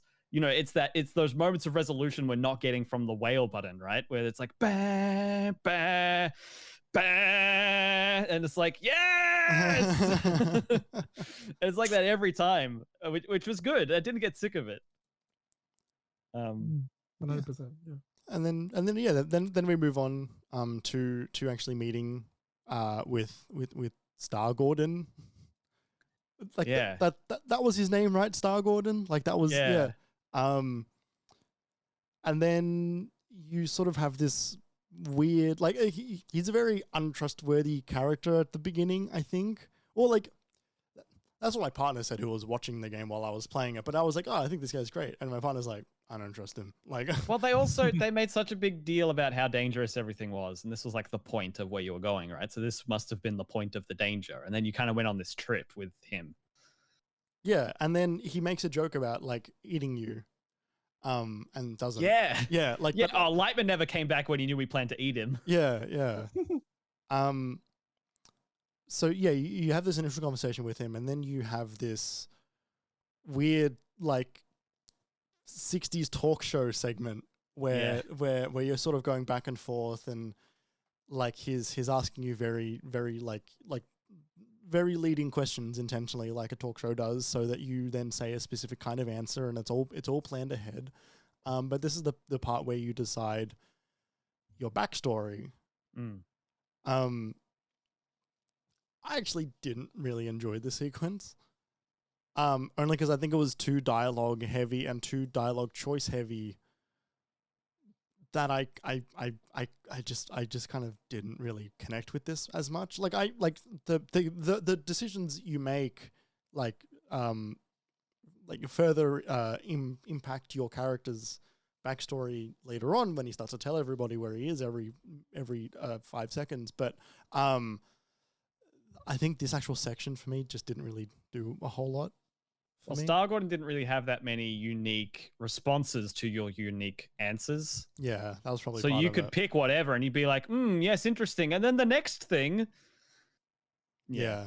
See, I don't know if it was just when I played, but like similar thoughts. But I think I had like stopped playing just before that section. Right. And then when I jumped back in, I was like, oh, this is not what I finished up on. Like, I don't know whether it like auto looped me to the next checkpoint or like I was just that close and I hadn't quite made it. Yeah, right. And I was kind of thinking, oh, maybe this is like a thing when you like jump back into the game where it's just kind of like talk show. Like maybe this is like a game mechanic. Like this is kind of cool. Funny. And then of course jumped in again. That didn't happen. I was like, okay, cool. But like it was quite interesting because I guess I was sort of feeling like, hey, what happened to what I was doing? Like, yeah.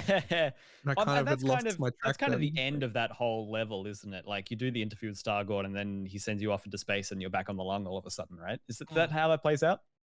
No, that's not how that plays out. No, there's another section in the recording studio. Yeah, this is the halfway moment, isn't it? Pardon?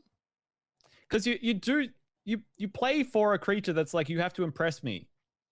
And that like sends you off into space, and that's how you get back to the lung. Yeah, that was why I thought there was a purpose to going to Star Gordon, which was there was something about because he's like a talent agency or something. Yeah, he's the agent, I think. Yeah, and then he's the agent who you need to get managed by. And then yeah, for you to book the gig with the thing that you have to impress. That wasn't the Glamogon, which I really thought it was. I thought it was as well. Else. Yeah, I was like, oh, we're already doing a Glamogon, cool. And then no one commented the fact that I just like impressed the Glamogon. And I was like, why is no one talking about this? Isn't that like his whole thing?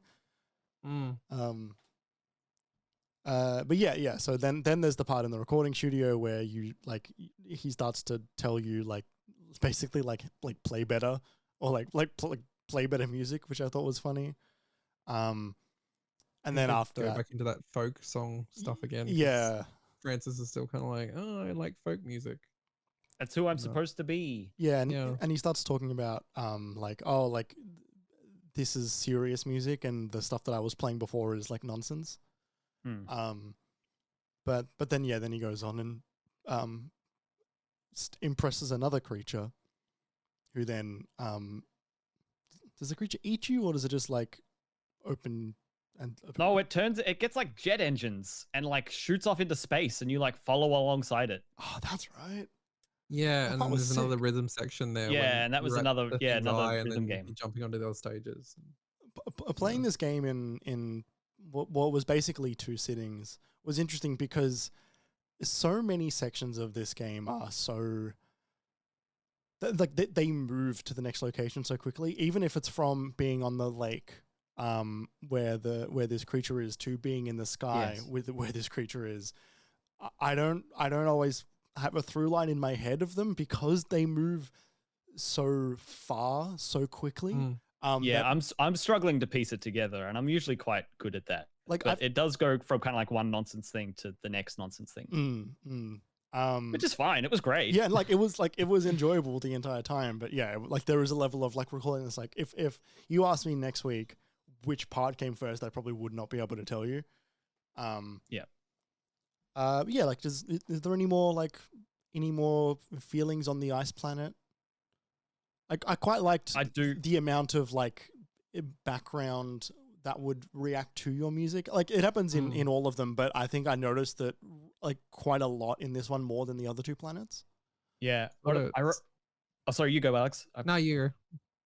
I've got mine written down here. I said, playing in the snowy forest with the large, springy Mass Effect Reapers, purple glowing skyscraper crabs was great. I'm glad you commented on the Mass Effect Reapers as well. Yeah.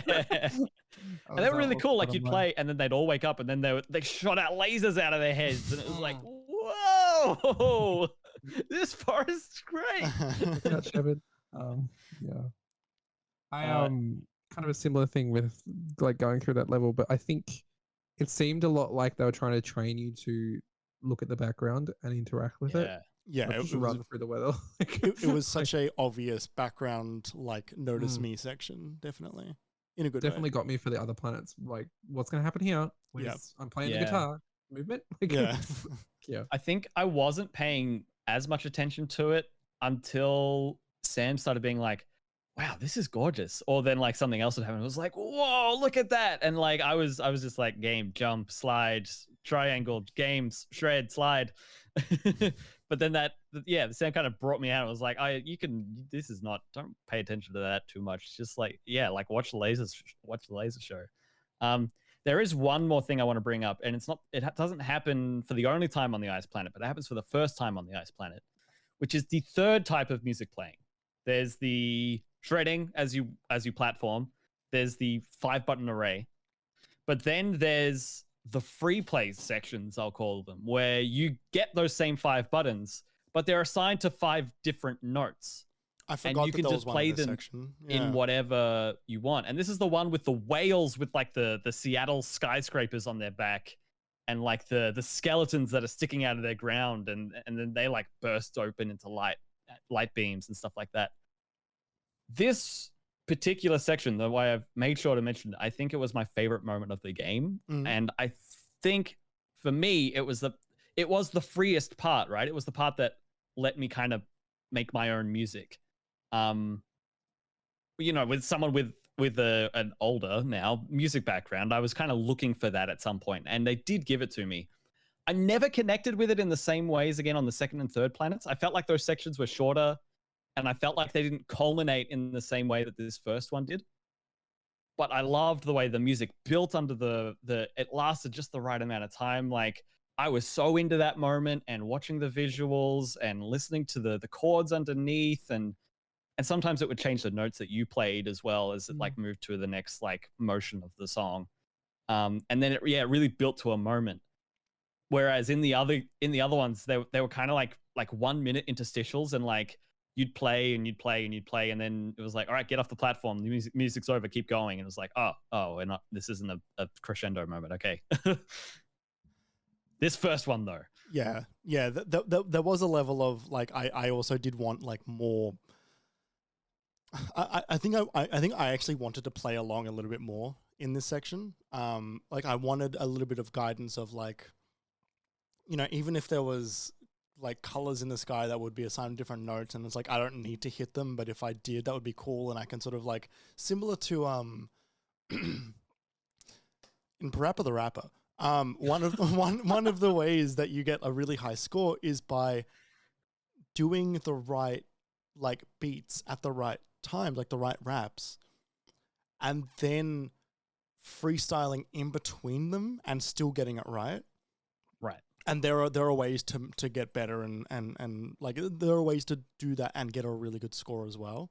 I kind of wanted a little bit more like not even specific purpose, because I didn't want it to have like, I didn't want that section to have like a fail state, but I wanted to, I think I just wanted to play along with the music more. Yeah, that's fair. How did you feel with these sections, Alex? It's like I was similar with that section where it was kind of, it felt good that it was really responsive, but it was almost kind of one of those things where it was kind of like, how responsive is too responsive? And then like how am I like what if I just press the one key for the whole thing? Like, and Well, yeah, and like I think you could have just not pressed anything as well. I think that was Mm. another valid option. But like yeah. I had similar with the background for that, where like when those whales start really like rising up and you see the buildings and that moving around, it's kind of one of those moments where I think I like literally like sat back a bit and I was just like, damn, okay, like Yeah. it brings out like a lot of possibility in the game, I think, which I think is pretty important for Francis's like story in the game, because I think it almost kind of feels possible, or at least like something he can do. Like Yeah. And some for a characters game can that's grow. about like finding yourself and expressing yourself, it's nice that they give you the player the chance to express yourself more directly Mm. as well. Oh, 100%, yeah. Even like later on when you get to decide the wardrobe, like Yes. So it's yes. kind of like it really does become like a vehicle for whatever you want to put on him. Like speaking of, I missed the section because I didn't know when it was, because it's sort of in the middle of two sections that don't have a whole lot of connection. At this point in the game, we've already decided what our name is, because it happens when you meet the god, the What, the tastemaker? Yeah, like Lena Headey, the giant galaxy head, floating head. that happens in between the lung and Lightman's. Yes. I thought it was way later than that, but it turns out it's there. Mm. What names did we all pick? I'm very happy with mine, but Go on. so I went through all the options and then I was like, I think I've got one. I can't it was quite an impressive list of the written ones that they give you. And so I was like, oh, there's one in the middle there that I liked. I'm gonna go back through again. I'm like, oh yeah, no, that's the one. And then I came back to it. I'm like, yeah, okay. And then I'm like, oh wait, they want me to write something. I'm like, and I just put in the first thing that came to my head. So my character was the ethereal meal. Right. That's quite good. The ethereal meal. Yeah, it's good. I don't know. It's weird if you think about it for too long, but it's funny. Alex, what was yours? Not that good. Like,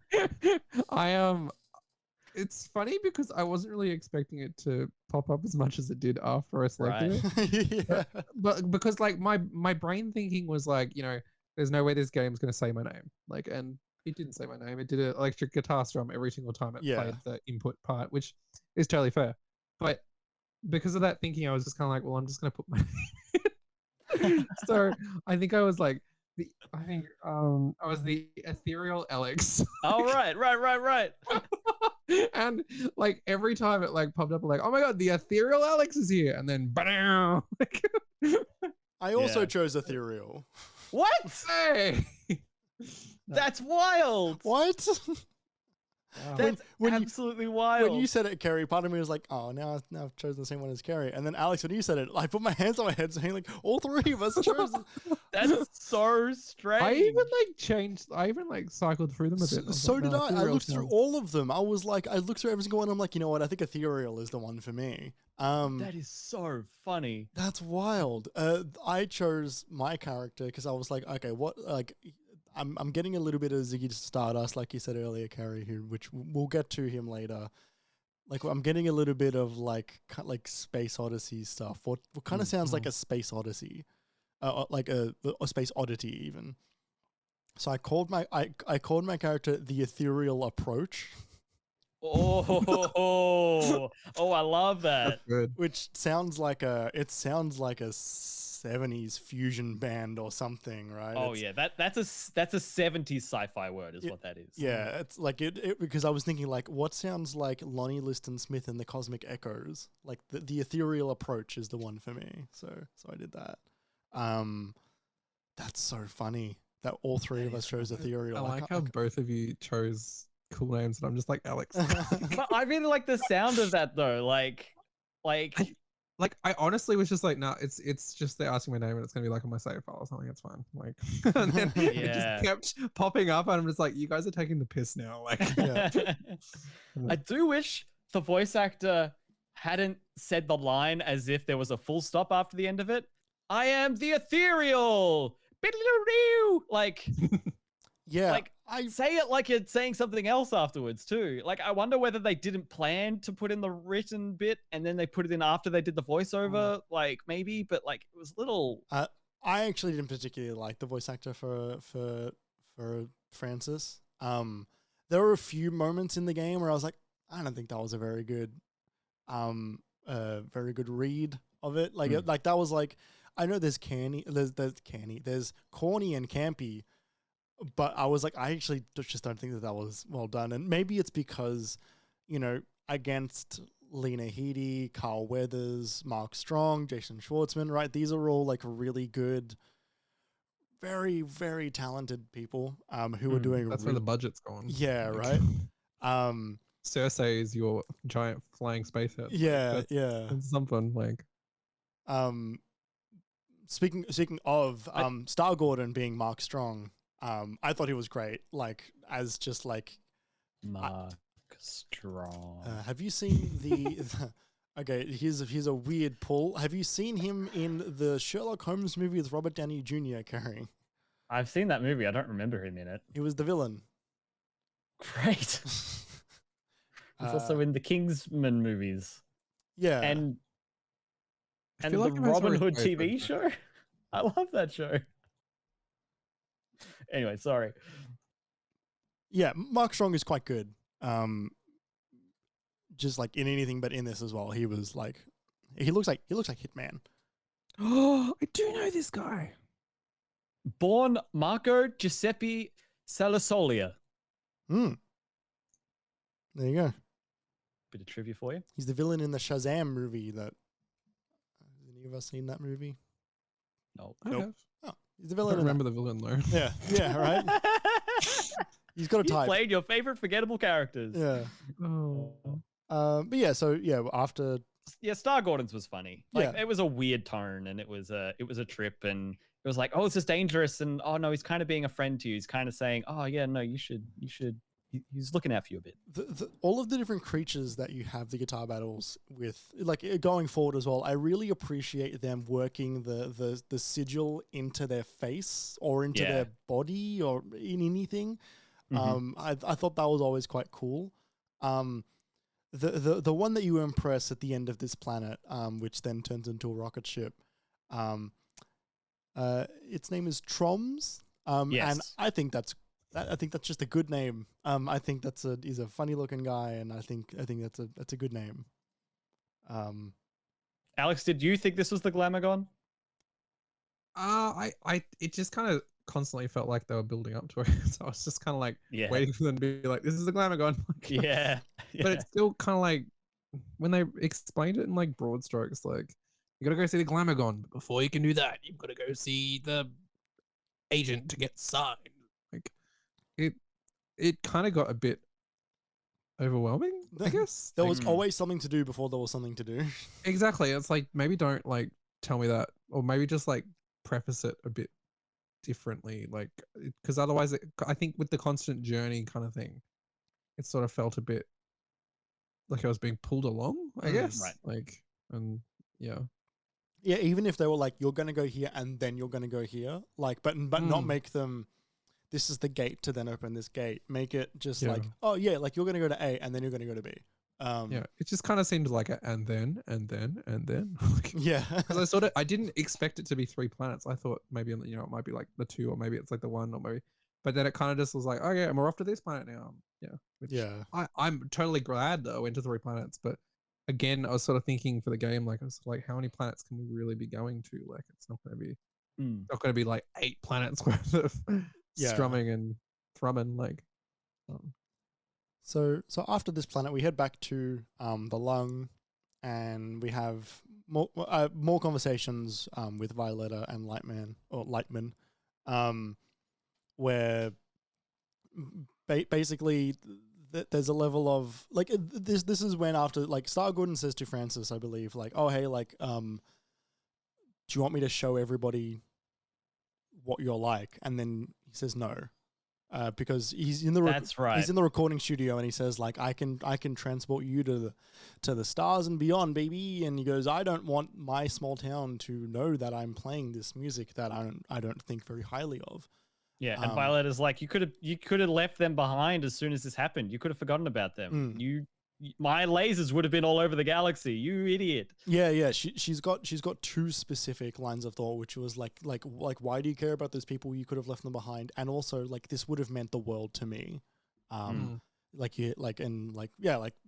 certainly wasn't considering that at all. And I think it was a good level of like it's not just about you. And then there's also the hints of Lightman maybe not being as good as he once was anymore. There's a conversation between Violetta and Lightman where she basically says like, you're missing your cues. Because don't think I haven't noticed. Yeah, and like he complains to her like, oh, like you, like the lighting was off sync or something, and she goes, no, everything I did was right. It was you that was doing it wrong. And we sort of get hints of maybe he's been doing this for quite a while and he's getting a little bit past it. Yeah, I found that particular section, not that storyline, but that section and those lines of dialogue, I found them quite sad. Like she was being rude, like she was being like hurtful, and like he was adept and maybe familiar enough with that kind of thing to be able to shrug it off and move along. But I was like, oh man, that would actually really sting.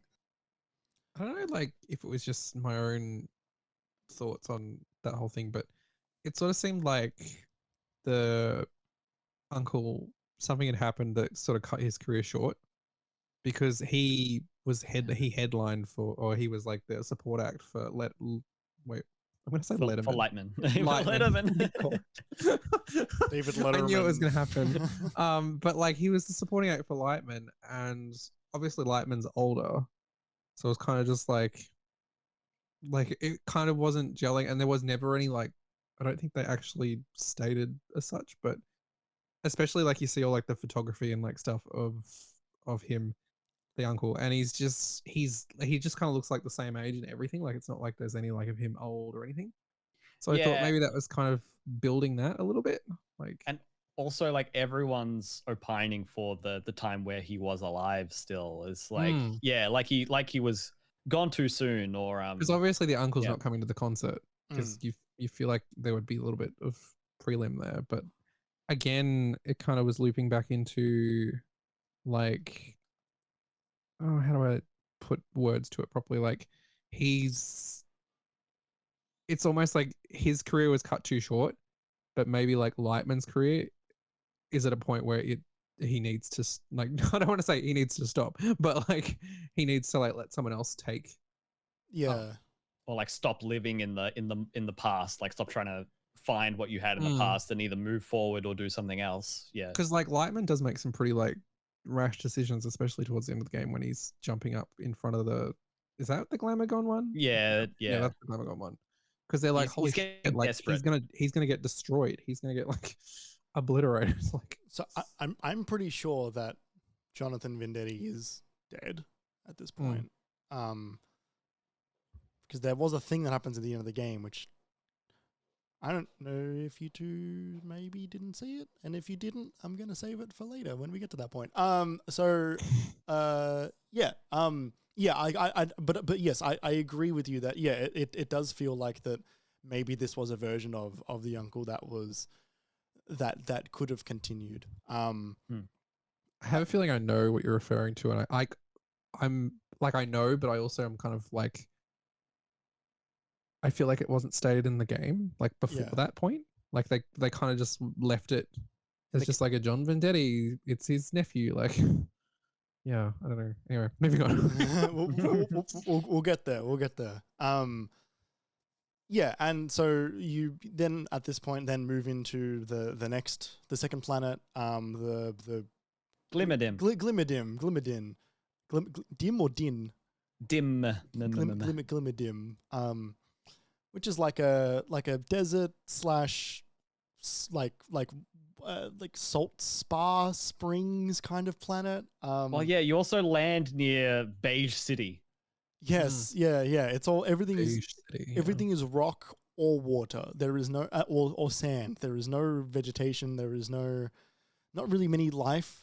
Like many like animals or anything. There's like the big fish things that you meet a couple of times, but there's no I love the commentary on like everything was beige and everyone moved away. Yeah, Yeah. yeah.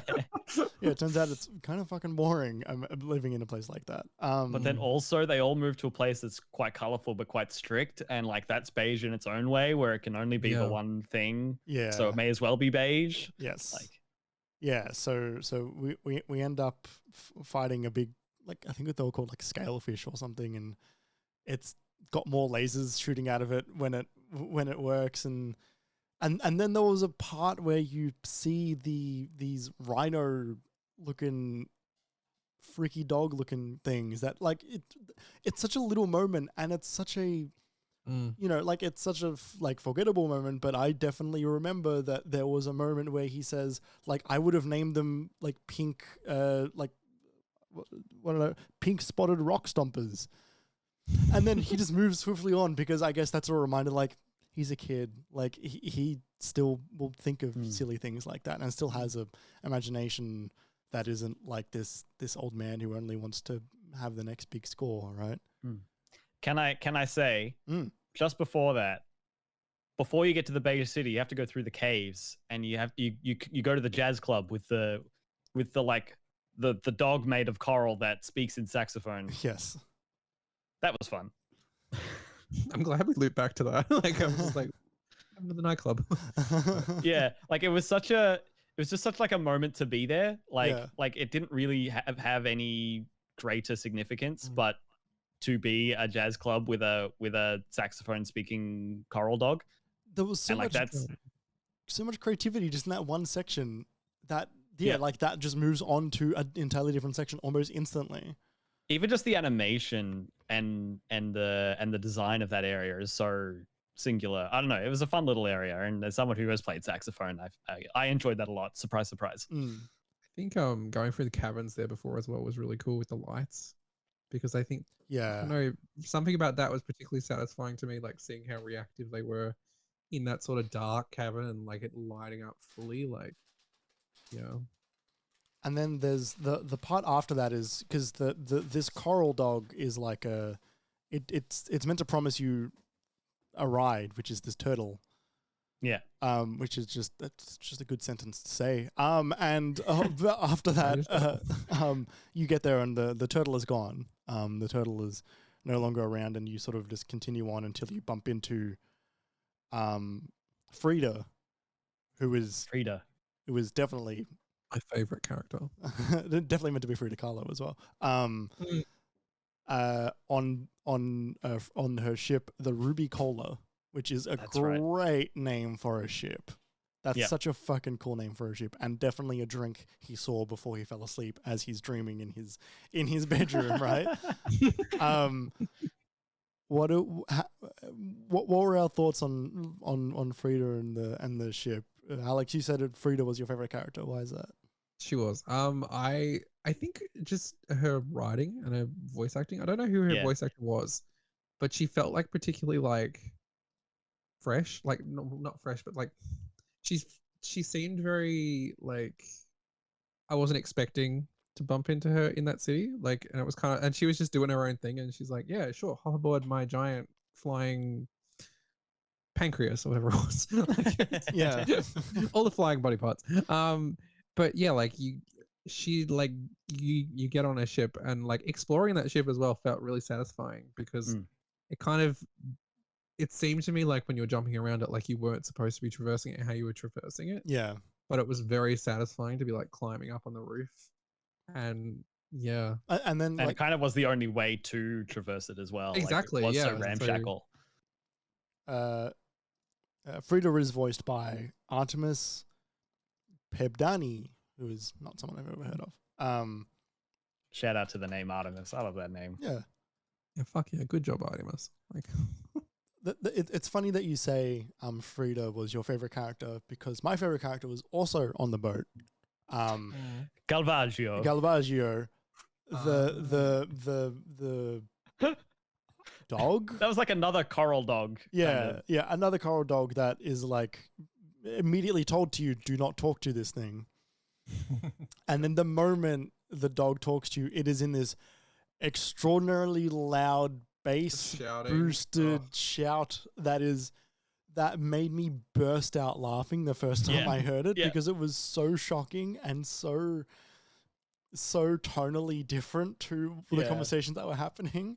What And was the he described the outfit. It was like a triumph of human spirit. yeah. And then you could say that later. It's like I was told this outfit was as a triumph of the human spirit. Yeah. And like and then he says, I am overcome with sorrow later. I am overcome with sorrow. It's so funny. What a compliment. Fuck. That was I think I saw in the credits that was actually Johnny Galvatron. Oh, really? That's good. That's funny. Nice.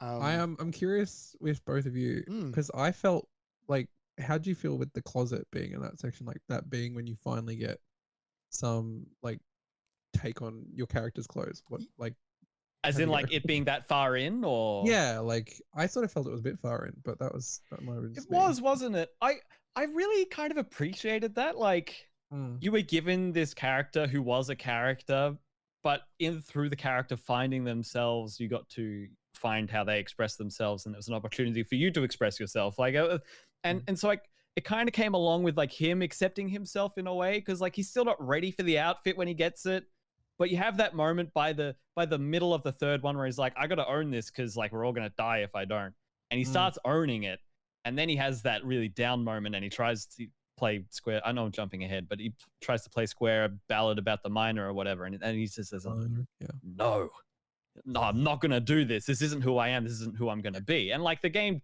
obviously that's where the game's leading from like the first minute. But like, I guess it felt like a really nice way to lead into that. The slow, like naming yourself like an hour in, and then like slowly piecing together your backstory, and then spending as long as you want to do the character creator after you've been with the character for half the game. I kind of liked it. Yeah, I thought it was interesting. I didn't like I didn't particularly. I don't know where I would have put it if I didn't put it there. Like, and that's not to say that I don't think it could have fit better or worse earlier on later in the game. I do think it does work with the narrative of this character finding themselves. But I think I would have dressed my character differently if it was in a separate part of the game. Yeah, maybe. And I think that's maybe why I am happy for it to be where it is. I wouldn't have, only because the moment I started this game, I was like, oh, like Ziggy Stardust, I'm going to do Ziggy Stardust. And then like I then found out that I can dress my character. I'm like, well, time to Google what his outfit looks like again, and then try and do that with my outfit. So I made him. Oh, so for podcast listeners, goodness me, yeah, we've got the aqua teal pants and Look, shoulder pad jacket. It's hard, right? So Ziggy Stardust's outfit is red and blue stripes on the jacket that have shouldered pads, and also on the pants. There are a lot of shoulder pad options in there, I did notice. Yes. Nothing in the shirt or jacket or pants options gave me anything for stripes. The pants had like those track pants which had stripes down the side, which I picked, but the actual jackets were mostly single tone with just different colored like accents on it. I almost felt like they were trying to like purposely not let you do that, like in a way. Like, yeah, because I was like, it would have been too easy. It would have been too easy because I also went there like, oh, like face paint, great, awesome. Where's the lightning face paint? There's got to be a lightning bolt on the face paint. None. And I'm like, you totally thought about that and decided that you didn't want to. It almost feels like it was like intentional, because if you're someone who's jumping into this game with like, I want to make David Bowie, or like I want to make someone who's like that iconic look. Yeah. And then you get to that point of deciding, it's like, oh fuck, it's not here. Yeah.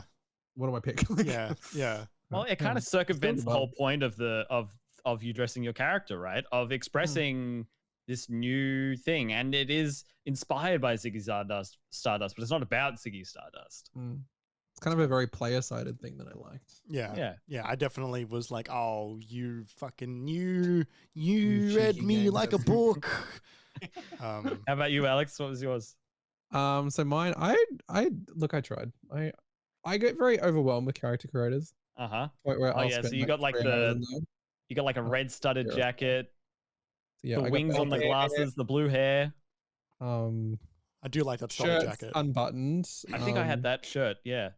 I really like that leather jacket, and if I ever see that jacket, I will give a kidney for it. And then I had purple pants. I decided to go with the real neon guitar, which was that the normal one? I think that was the normal one. I can't remember which was the default shape, but it started out as just blue. It's just like hologram blue. Yeah, well, that was the more neon one. That jacket kind of reminds me of this jacket, Alex, which is a jacket that you can buy, which was worn by one Nicolas Cage in a movie. That was quite the reveal. I was not expecting Nicolas Cage. Fuck. Damn. Hello. Leah from Games Hub made that jacket after they saw that picture. I've seen that. Yeah. It is very impressive. Wow. Yeah. Nice. Yeah. Like after those images went viral, Leah was like, "I want that jacket," and so they went and then made one for themselves. Yeah. You're right. Something when I was going through the colors that was just like that's fucking cool. Like, yeah. All right, Kerry, what you got? All right, so here's my creation. I kept the original glasses just because I liked them a bit. Here we go. Let's zoom in a bit. But I had a red, green, and yellow theme. So a yellow suit jacket. Friends Gone Dark. There we go. And then like yellow shoes, yellow jacket, yellow hot pants under this, like yellow shorts under the guitar. And yeah, I really like these tights. They was a cool design, cool color combo. And then like the red tips in the hair. And then yeah, I really liked the default glasses, so I just changed their color a bit. And I loved being able to create my own guitar. I really liked that. I didn't love too many of the options, but there were enough there where I felt like I could make something fun.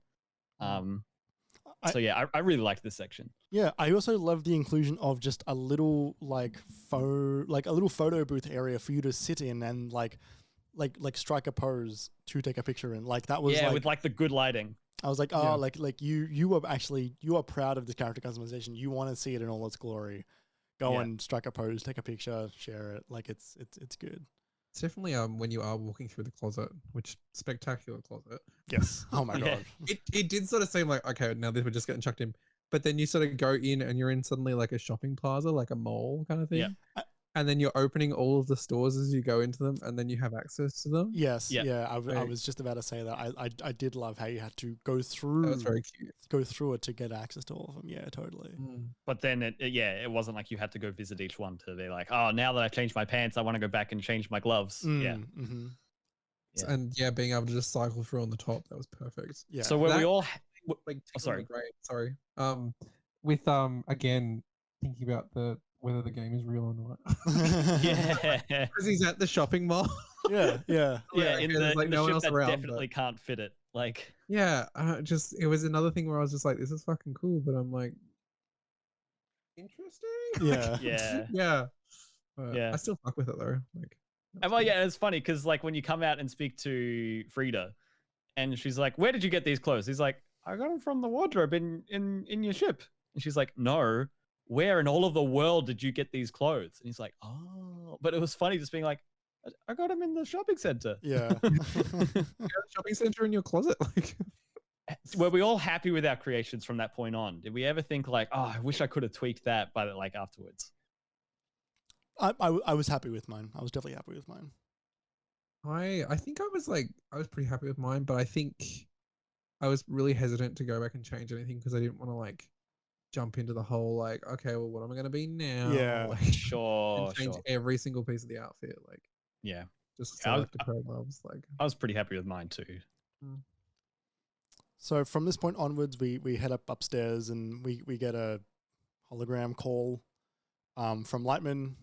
Who was quite down, and this is the point where he lets you know he's no longer the captain anymore, and that they have elected you the captain of the Lung, because every ship needs a captain, and you had since been promoted.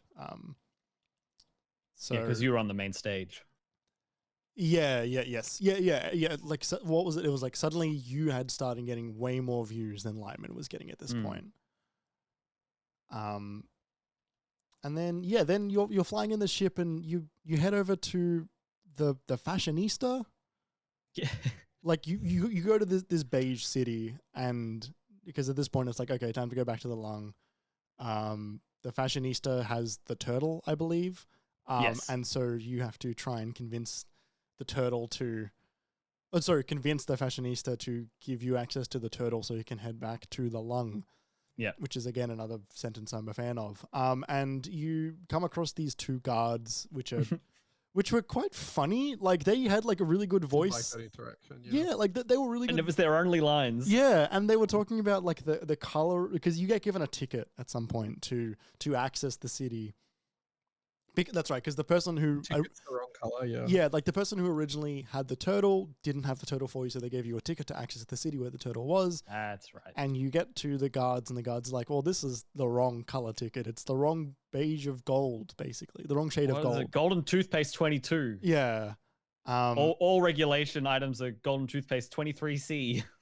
They reminded me of, in the Pirates of the Caribbean movie, there were those two reoccurring guards. That like in the first one, they're the ones that are like saying like, "Oh, you can't park there," and he goes like, "Yes, I can," and he goes, "Oh, can he?" And he goes, "No, I don't think he can." And he goes, and they're very easily convinced, and they very easily get into an argument. Like I saw these two characters almost as those two British military men, because they were having the same like, "What color would you say this ticket is?" Like, "Oh, I think that one's the toothpaste 22. Like, "Yeah, I would say the same." "You know what that toothpaste 22 is?" Like, "Yeah, it's not allowed in, is it?" "Yeah, not allowed in." You know, like they're just fucking with the guy for no reason. Yes. And so you just run past them. You're like, "Fuck it." Yeah. Gonna get it anyway, which is good, because I was like, finally when the game's like, it's the Artful Escape. Now Yes. you're escaping. Like, This was such a cool like set piece. I think this was the best platformer moment. Yeah, because you start going along these bean-shaped building rooftops and rounded edges of different roofs and stuff, and you're jumping from building to building, and there's this giant mouth ship following. Oh yeah. you, and basically like trying to get you to stop causing a rebellion. But it is trying to get you to stop in, like, you know, there's a line here which I wrote down as, "I cannot allow such a rebellion, such daring," which was very funny. I agree with you, Kerry. I think this one was the best platforming section for me. It was exciting, and it was also good, like good momentum all the way throughout, I found. Yeah, a few tricky jumps where they're like pulling the bridges, but you can make it if you do the third jump, and like they're closing the doors, and it was never really hard, but it was fun. And running through one of the buildings with some of the locals nearby, and Francis quipping like, "Oh, this is really exciting for you," or something as he runs through. Alex, what do you think about this area? I really like going through the city, especially because it did feel like the stakes were there. Like, kind of like on the run a little bit. Like it was, you know, he's following you. He's like, "No revolution," you know, and it's quite like, it was quite a funny chase in that, because it has someone take seriously taking the guy who's chasing you. It looks like a fruit salad. Seriously, I was like, well, but it again though, like going through those platformer sections when you had to like go from building roof to building roof and do that strum at the right moment was so satisfying to hit. Yes. And let you use that slide on the circle as well a bunch of times, which is good. And then like, especially when you get to like the kind of like the standoff moment when he's like, "Haha, I've caught you," and then like Frida comes in with the giant big pancreas, I'm gonna call it again. And you know, she's like to the rescue, and then you can continue on. "You're a desert flower. Don't let them assimilate you." Oh, it's perfect. Like and then for the rest of the level, it kind of like, you know, the stakes are kind of slightly down, but you're like getting to the turtle then. But, and on top of that as well, I feel like because the holograms throughout the whole city are also like shining your image, because you are at this point the most famous musician in the galaxy. There was a level of like, I feel like the city was kind of like egging me on a little bit, that they were kind of over this weird like fashion focused police force. Yeah. Yeah. There was a moment here where I said, seeing Francis on stage did have me feeling like, that's the character I dressed. That's the music I played. Yeah. I know what you mean. Yeah. And then you continue on, and there's the parts where like you said, you strum during the light and you get thrown across to the next buildings. That part was really cool. And then we make our way over to you have this confrontation again with the mayor or something. Yeah, I think this is the fashionista, right? Like that's right. and it's like, well, like, what do you want to get you out of here? It's like, well, I want the turtle, and he goes, I'll give you the turtle as long as I can chase you, for the rest of my days, which I thought was going to come back and never does. No, it turns. I thought it was going to be like a longer thing, like, oh, I'll let you go and you can get back to the lung, but I'll be chasing you. But no, it was an immediate thing. Like, get on the turtle, and now I'm chasing you. So it was like, okay, this is the right now thing. Well, yeah, that's what I thought was going to happen. I assumed that like he would chase me even after I get back. But yeah, right. And that was a nice sequence too, when you're like beside his big ship thing, and you're on just this turtle that's just kind of like swimming around, like, floating along, and then the other stages come up beside him as well.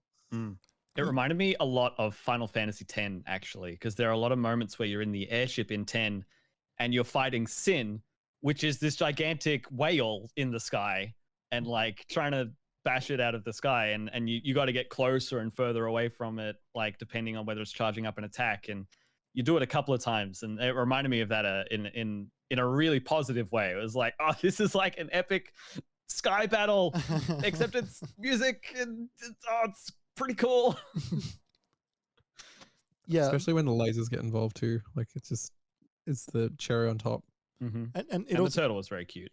And it also does introduce you the idea of playing the music and then running over to a different area to play more of it, and then running back. And it sort of felt like what it's like when someone is performing on a stage, right? They will use the whole stage to their to their advantage and run to different parts of the crowd as they're playing. And it kind of felt like that was the performance for this, because while you're fighting this gigantic whale in the background of this battle, the foreground being Francis,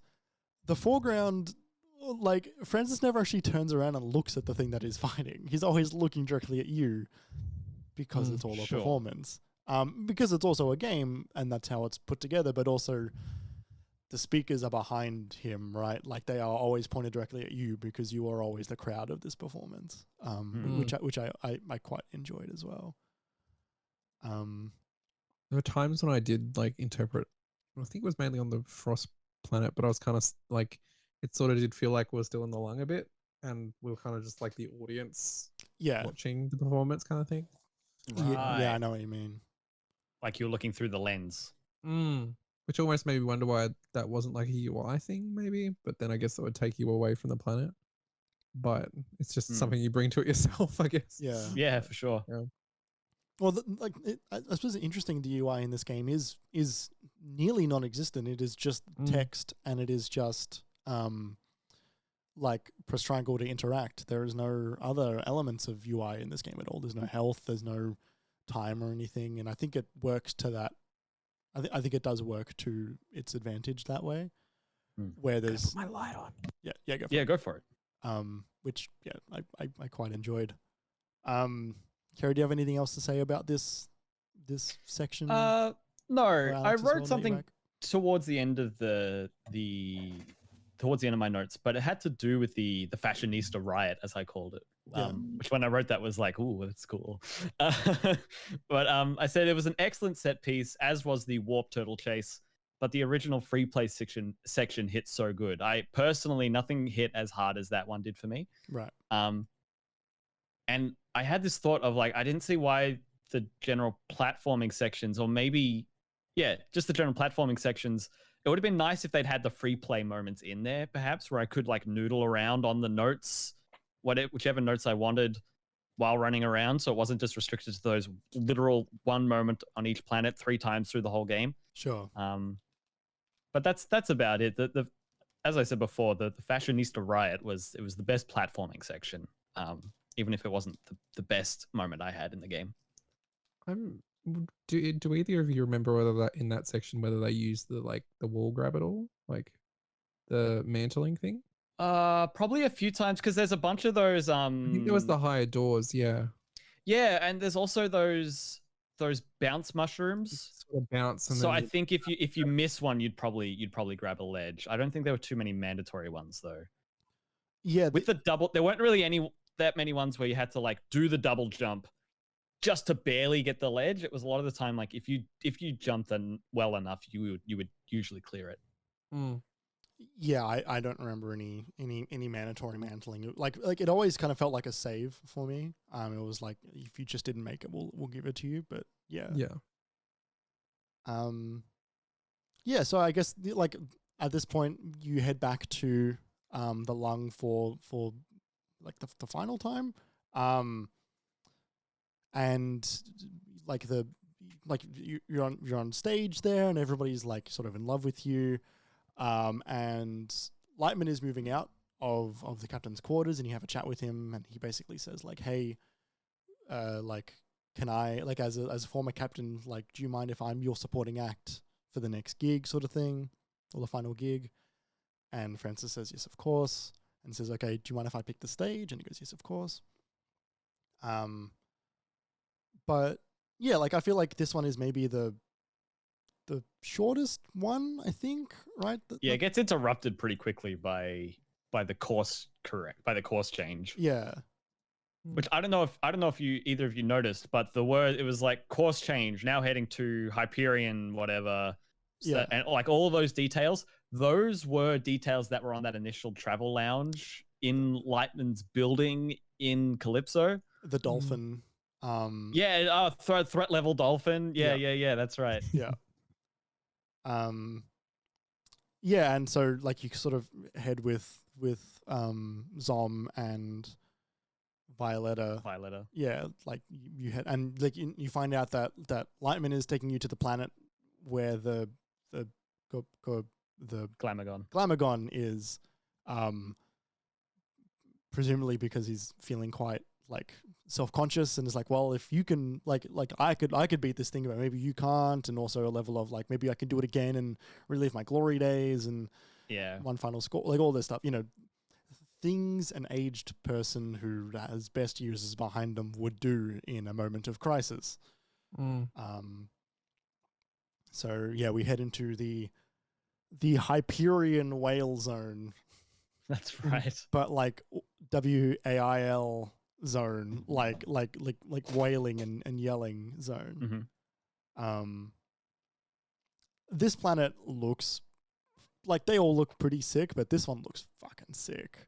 Like the blues and the pinks and the purples and all of that stuff was just so fucking cool. It's definitely that they've saved the best one for last. Yeah, I think like it's that it's kind of like what you've been building to with the Glamagon. It's like, oh, this is the Glamagon. Like, but also it was so funny too because like you get there and then you just land in like a fashion jungle party, not fashion, like just like a village jungle party. And it's like, oh right, this is still a planet. There's a whole planet here of people doing their own thing.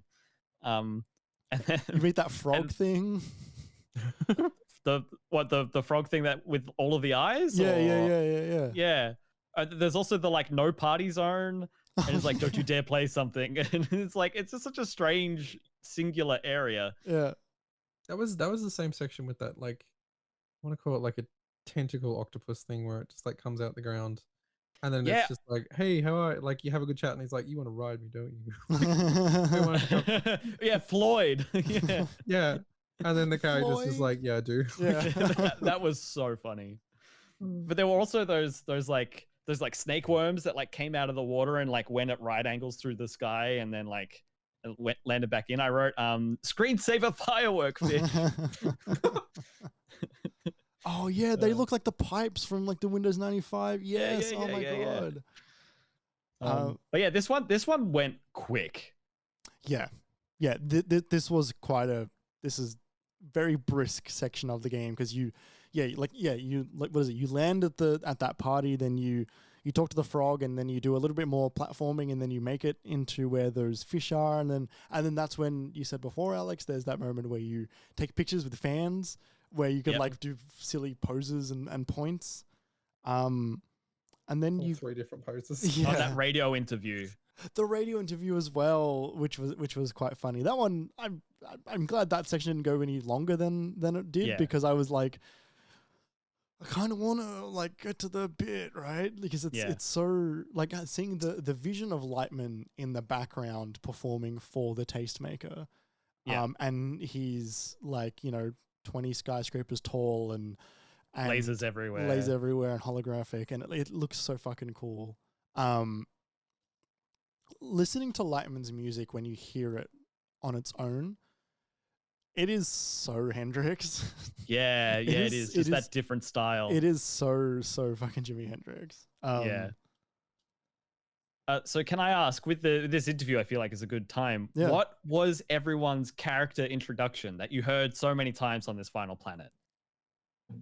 My guy was the ethereal approach, general of the heavy metal light brigade, and I was from Gareth or something, I forgot. Like, I don't like, it was the one planet starting with G. It was I chose the planet because it said that every city was like 200 miles wide and rotated on an axis no thinner than a bullseye. That's right. Yeah. That's a fun one. Or like sorry, no wider than a bullseye, which I was like, okay. They were all kind of like that, Yeah. And then there was that one that was on an asteroid that was just like off the M1. turn off the 16A. How about you, Alex? What was your introduction? Mine was I am the exquisite Alex. Actually, no. The ethereal Alex. Yeah. I am the ethereal Alex. I should be looking at Epic with glasses.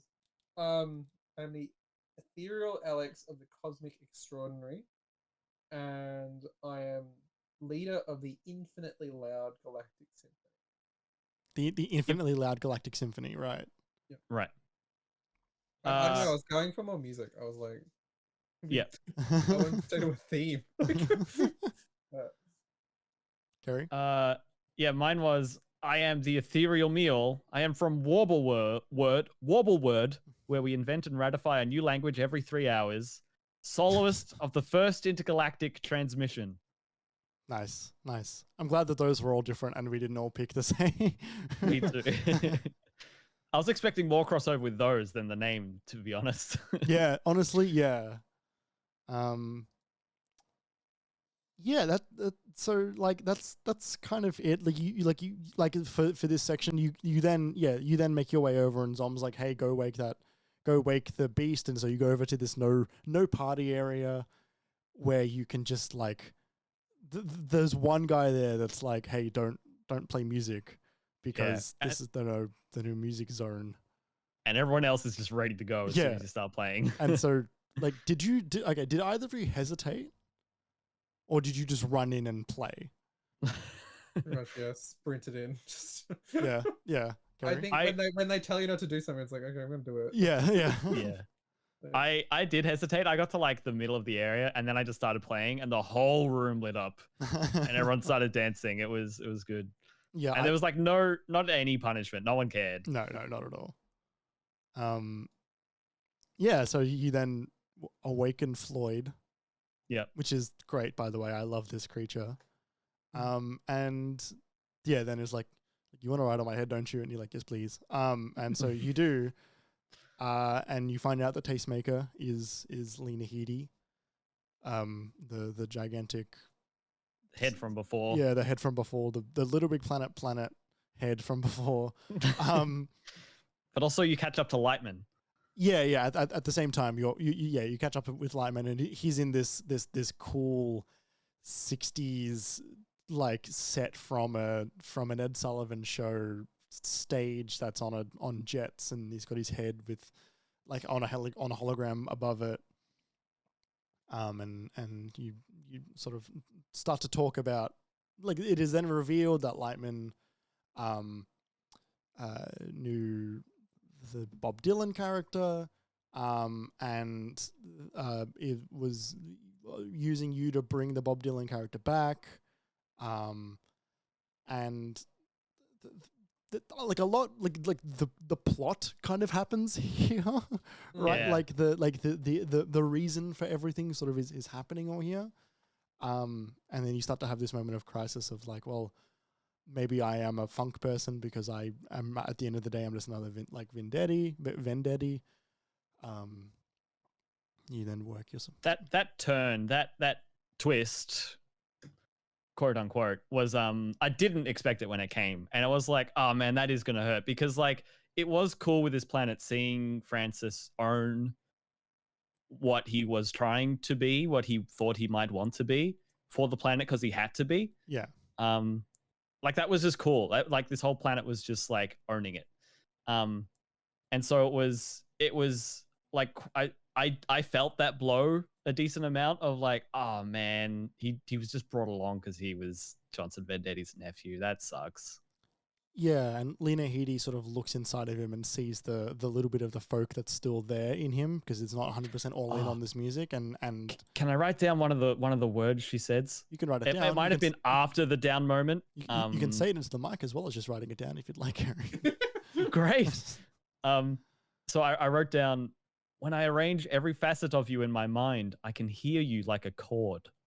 I heard that, and I just put the controller down. I picked up my phone. I was like, oh my God, fuck. I don't know. That one struck me. Yeah. Alex, what did you think about this part? It was interesting as well, because like, again, with the Vendetti stuff, I was kind of still I was expecting something about the uncle to pop up. Not with any flagging or anything, but it just kind of seemed like, going back, like, Lightman, why would he pick this one kid off Cosmo? Like, why?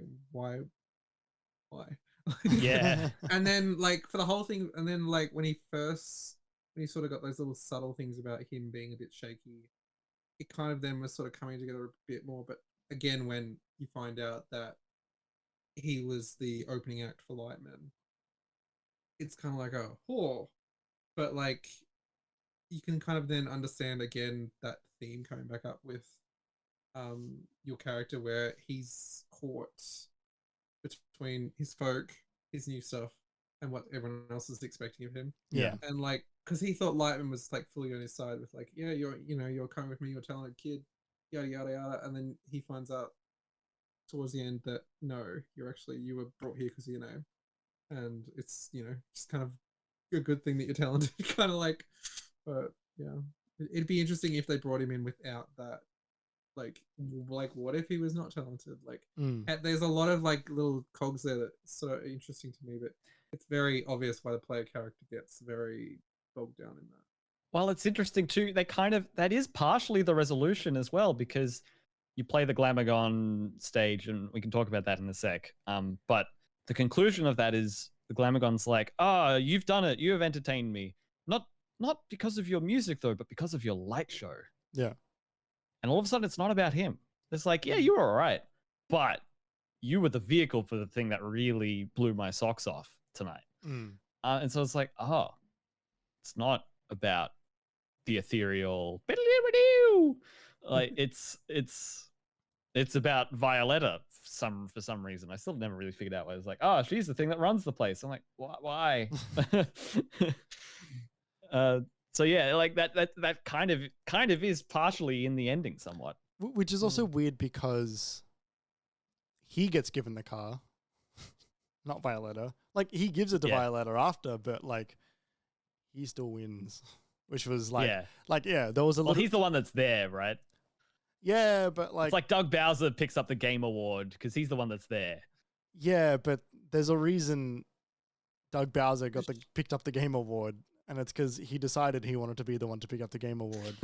Well, I guess this is because Violet had decided she didn't want to be there. Right? I suppose, right? And that's Well, we'll get there in a sec. But yeah, the tastemaker being tastemaker is. Like, I wasn't like, oh my God, it's the god from the beginning. I was like, oh, okay. It sort of felt like we've revealed the identity. It's this person from the early part of the game. Like, okay, I see. And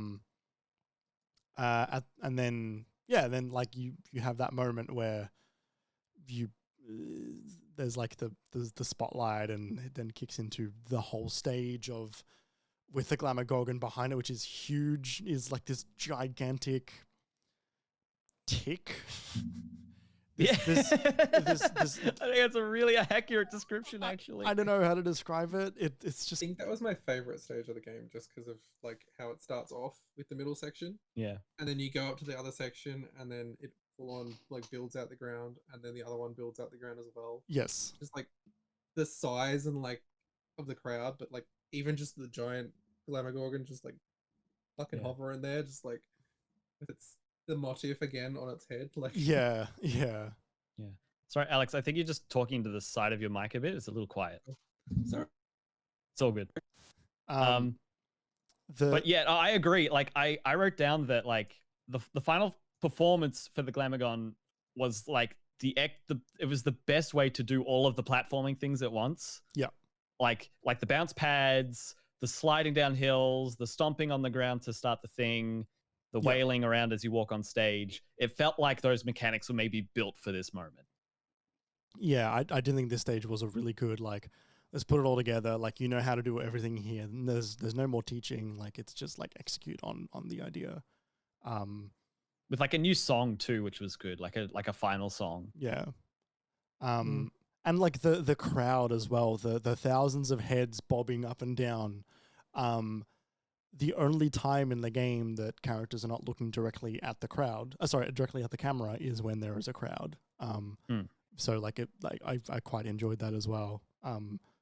Even on the lung, a lot of the crowd is still looking at the camera, which is funny. But like at this point, it was like, okay, like all eyes are on this guy.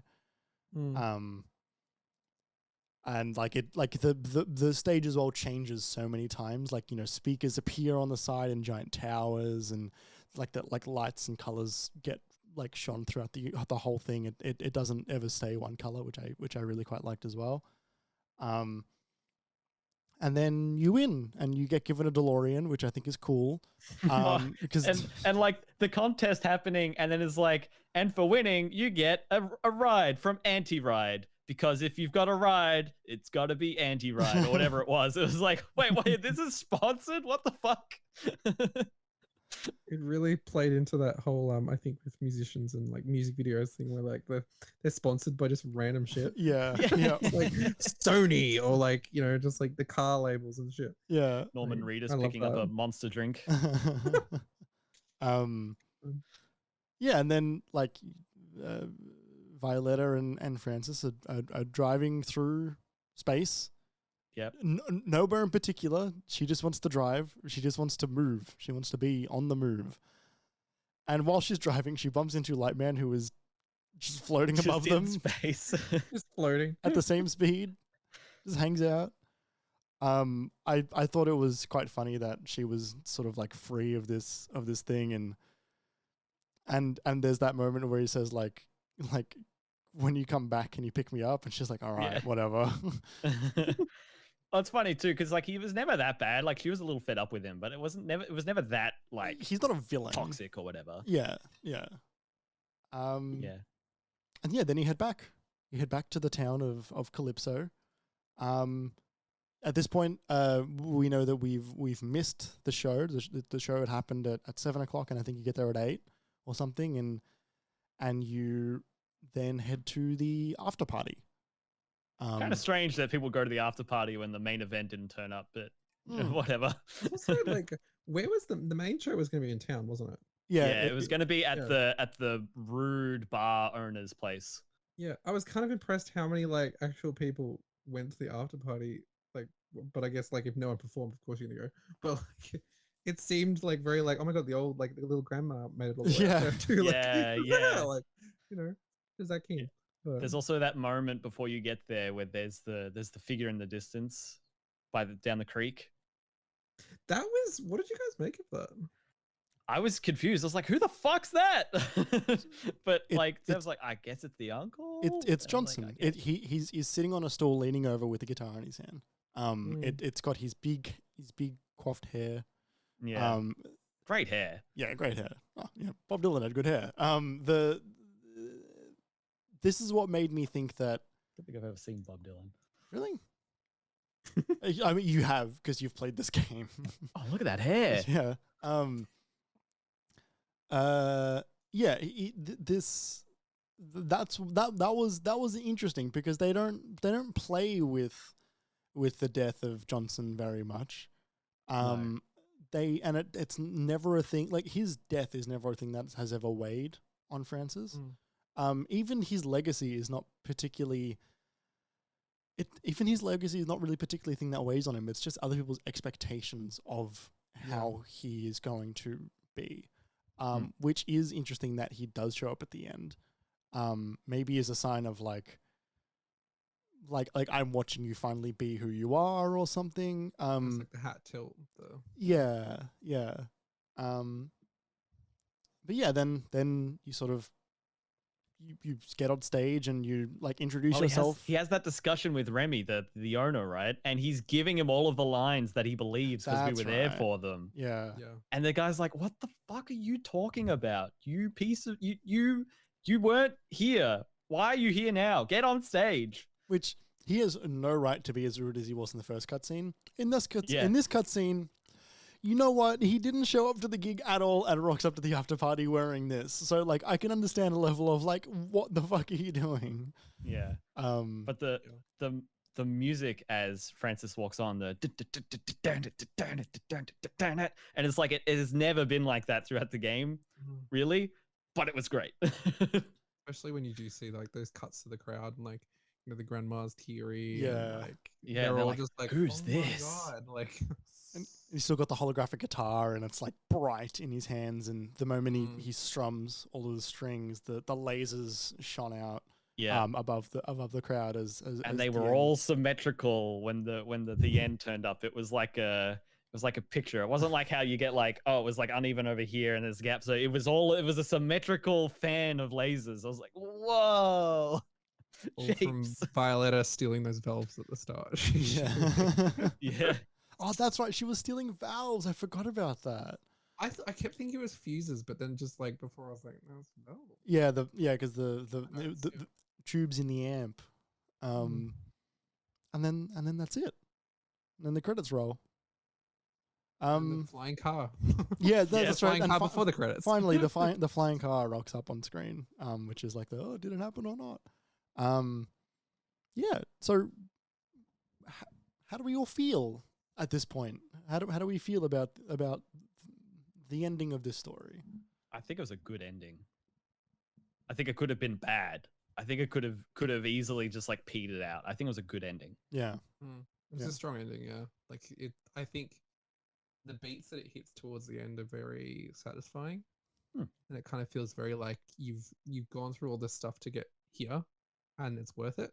And like especially like we said before, like seeing the ghost in the figure, spectral, whatever you want to call it, in the background's quite a like it's an interesting nod, I think. But it's also something that like Francis doesn't comment on. Like there's no like dialogue there. It's just kind of like something for the player. Yeah.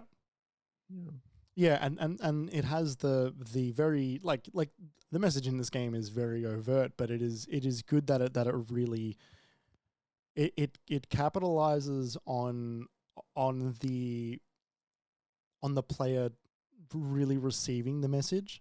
You know, like when like a lot of the time when a game has like some message like that, sometimes they will tell the player the message. So like they will tell the person playing the game the message better than they will tell the main character.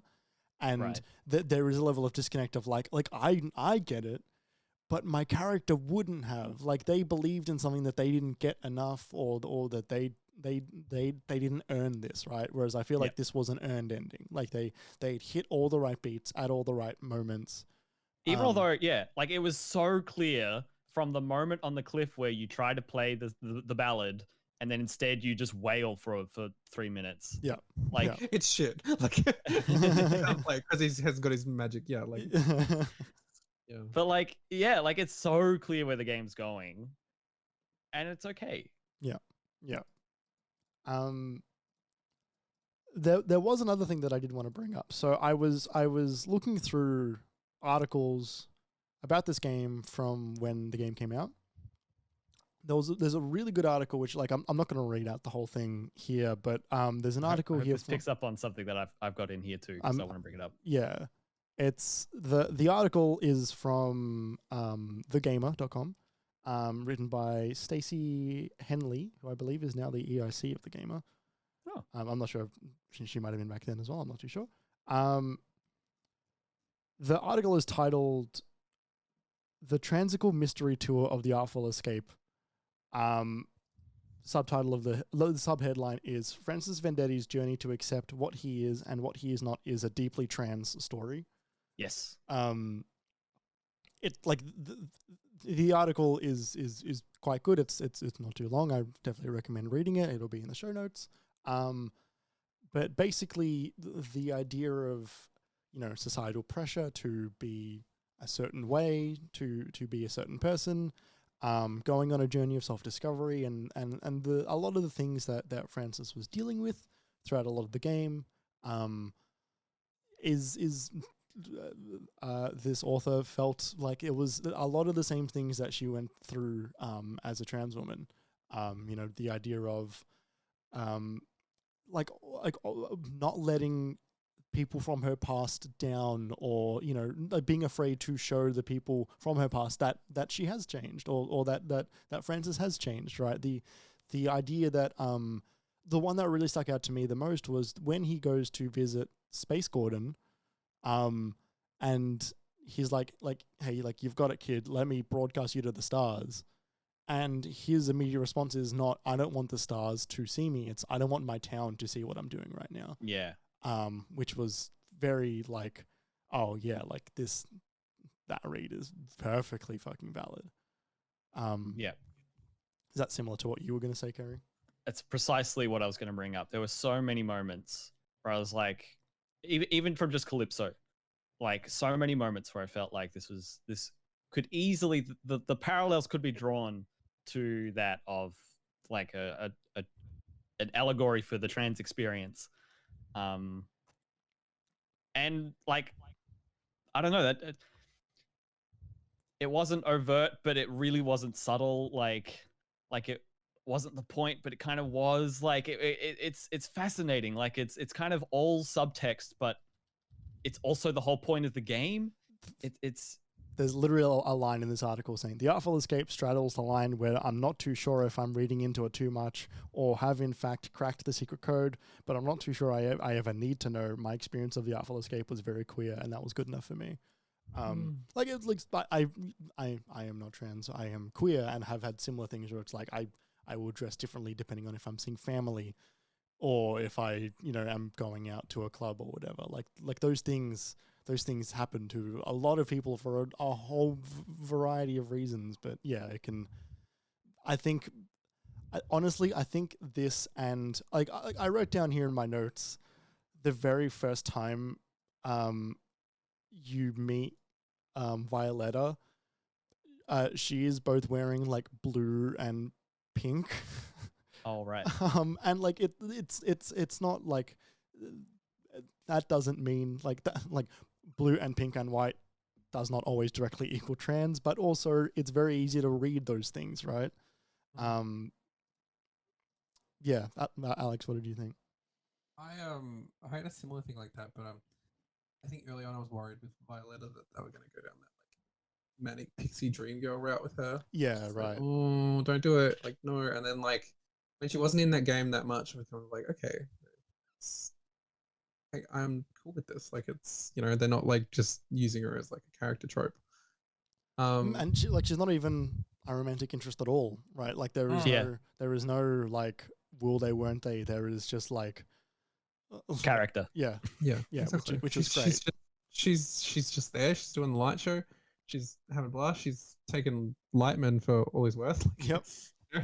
And you know, she's not afraid to bite him. Like, yeah. And on top of that as well, she did get her own agency when she did want to take credit for her show, but still wasn't ready to be out there yet. She was still waiting for her entrance, and she rocks up wearing a mask because she wanted to be shown off who she was and take credit for the work that she's doing, like on anonymously. well, like just like not even specifically like anonymously, but just on her own terms. She wanted to control that, and she did, which was great. Yeah.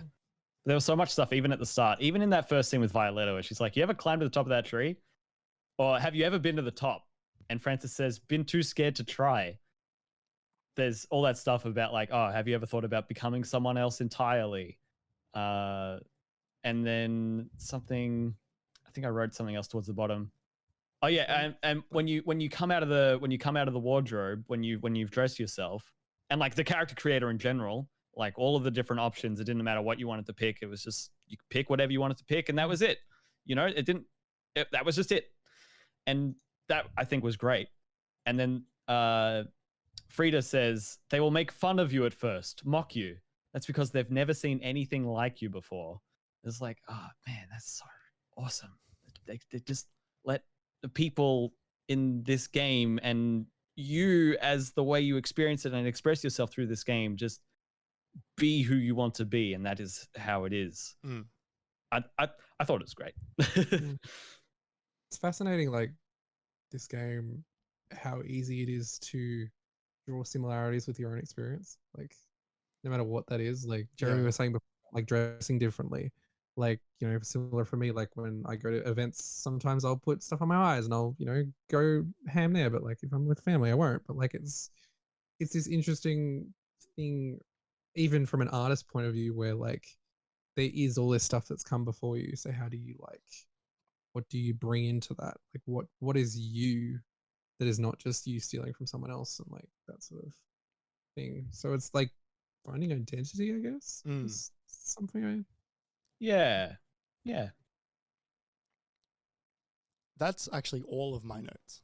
I've been through every single thing. Nice. I think that's most of mine, but the others are like little bits. I'm happy with where we've gotten through. Yeah. Is it anything more you want to pick? You want to throw in there, Alex, Kerry? I actually think I found like my proper, because we're talking about the introduction things, Mm-hmm. and mine was really short, and both of yours was just like 2 lines longer. So my full one was on the far side of the universe. Found in a mall in the closet on a boat. I am the exquisite Alex of the cosmic extraordinary.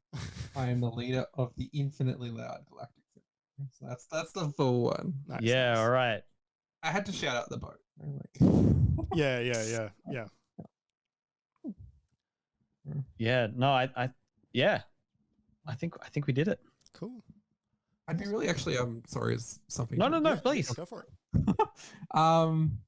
How would you classify this game? Like what if you were gonna give it like a genre or like a descriptor, like what is it to you? It's funny. We were playing with some friends yesterday, and I was like, oh no, I gotta finish, have dinner, and play more of this game, the Artful Escape. So we're talking about it a bit, and they're like, oh, how would I had to describe it to people, but also not like straight up give it away because I don't want to give up that it's like a whole thing. And I said, oh, it's kind of like a music platformer, but it's not particularly mechanically complex. It's a feast for the eyes and the ears, I think was how I boiled it down. Yeah. Because I again, it's that thing of like, I don't want to build someone up to be like, oh, it's a platformer. And it's like, well, it's not challenging. Like, and there's one mantle. Yeah. Yeah, I think I'd probably also describe it as a just a adventure platformer. Like it's just a, because like the music stuff, it's not rhythm based. So like I don't know if I would even call it a rhythm game. So I think I would have to just call it like a because like they, like Simon Says puzzles, like you said before, like they're kind of adventure game puzzles a lot of the time. They're like just like hit the right button in the right sequence, and so I think I'd probably Monkey Island. Yeah. What about you, Alex? I yeah, it's interesting because it does. I think that's why I put it down in my notes. Is that it does touch on all the things. Like it is an adventure. It is, it is a narrative game. It's not a rhythm game, but it's like a musical, like it's a music inclined kind of game. Thematically, it is a music game. Yeah, it's a music game. It's also like platformer is there, but again, like it's not like super, like it's interesting that it does those few things, but it also doesn't like fully commit to anything past kind of adventure. Yeah, it's kind of a journey game. Mm. A journey like. Don't start it. God. You heard it here first, everyone. We just invented the The genre. journey like. A journey like. Oh dear. Cool. Well, if there's nothing else, I think that probably brings us to the end of this episode of MiniDisc. Thank you very much for listening. The next episode is just under 2 months away. We'll be talking about Star Wars Jedi Survivor. However, if that episode is too far away from you and you want to hear more of us in your ears, make sure you listen to the latest episode of the MiniMapCast. You can find that in the feed that you're already in. Also, make sure to follow us on all of our socials at MiniMapAU. You can follow us individually too. Kerry, where can they follow you on Twitter? At KJPalmer_24. And Alex, where can they follow you on Twitter? They can follow me at Alex_Bestie. Yeah. Oh my god, please edit that. Oh god. And if there's anything else that you want to follow us on, that is usually at MiniMapAU. Thank you very, very much for coming on the show, Alex. It has been an absolute delight having you on. Yes, thank you. Thank you for having me. Of course. Absolute pleasure. Thank you for also choosing the game as well. That is it. It was a really great game to play on this podcast. So thanks for making a really good choice. I am pretty glad it wasn't something that we could just like tear apart for like 3 hours. Oh, it's happened. Yeah, That would be brutal, but We've done that before. Is there anything else that you wanted to shout out, Alex? Or are you happy just with yourself on Twitter or? Yeah, Twitter, Alex_Bestie. Cool. Stuff coming soon. Cool, Yeah. exciting. Stay tuned. Yeah. Can I just jump in before the very end, Jeremy? As this is sort of us restarting this show, what was the very first show we ever did, let us know what you think. Tell us what you think of the graphics. Tell us what you think of the format, the way we did it, how it went. If you have thoughts, let us know, whether that's on our Discord, which you can find the link for on our website. It's minimap.com.au, or whether that's on Twitter, where you can find us, whether that's on the Patreon, or there's an email address somewhere. Just let us know what you think if you have thoughts. We'd love to hear it. Yeah, always. Definitely. And also, there are plenty of other Game Club episodes that we've done. We've done Pyre and Tacoma and What Remains of Edith Finch. So many other things. So if you want more of this kind of stuff, it's all in the MiniMapCast feed. It's all in there. Yeah. Like you. Slide one thing in quickly. Yeah, go for it. Yeah. I am really appreciative that you guys had me on for the first episode back. Yeah, of course. It means a lot.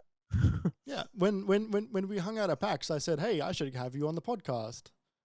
It was literally, I remember that, like, because it was like, what was it, the morning of PAX? When were you recording? It was going to be the morning of Friday, but I couldn't make it work. Yeah. Because I remember I got your DM, I'm like, ooh, and then I'm like, oh god, Yeah. so many things. Like that was the thing. That was the response I got from everybody, because I got the last available booth, because I'm not sure what happened, but I guess they just had some. Maybe something happened and like something cancelled fairly late, and they suddenly had a bunch of booths free, because it was quite late towards the show happening that I was reaching out to people. Was this the live show you were organizing for PAX last year? Yeah. And so I reached out to, I think, about 7 people, and no one could do it. Everybody was either like, I'm already on a show, I'm at my day job, I'm not at PAX that day. Can you do Saturday? People were Wasn't that also like, it was the hour that Shuhei was doing the keynote? It was also the hour Shuhei was doing his keynote panel as well. It was very much like, it was the worst possible time out of over the 3 days, and it was so funny because everyone was like, "Is there another time?" I'm like, like there isn't. I don't have this, which was hilarious. But yeah, I'm very glad that you made it on, and we would love to have you back as well. Very pleased. Kerry, you skipped ahead in my script, and now I got to go back and find where I was. I'm sorry. You can also head to minimap.com for everything else that we do, including the latest article, which we just published, which is, when this goes out, it will be up. I threw together a preview for an event that I went to, which is a preview on the latest game from the developers of Fogs. And the name of the game is Tray Races. It's a preview of Tray Races. It took me so long to remember the name of that game, which is maybe the worst part of it. the game itself is pretty good. Make sure you give us a big old 5-star rating on your podcast platform of choice. And finally, you can also support us on Patreon. If you want to help us keep the lights and mics on, you can do that by heading over to patreon.com/minimapau. And for $5 you will get 24 hours of early access for all episodes of the Minimapcast, as well as some more benefits, all while helping us out greatly. I still reckon it should be keep the likes on. Keep the It's likes got too much on. of a ring to it. Keep the likes on and the mics on. It's good. the Maybe we'll mic. integrate it. Yeah. Thank you very much for listening. We will see you again. Kerry and I will see you very soon. This show will be back in about 2 months with Star Wars Jedi Survivor. See you then. Thanks for listening.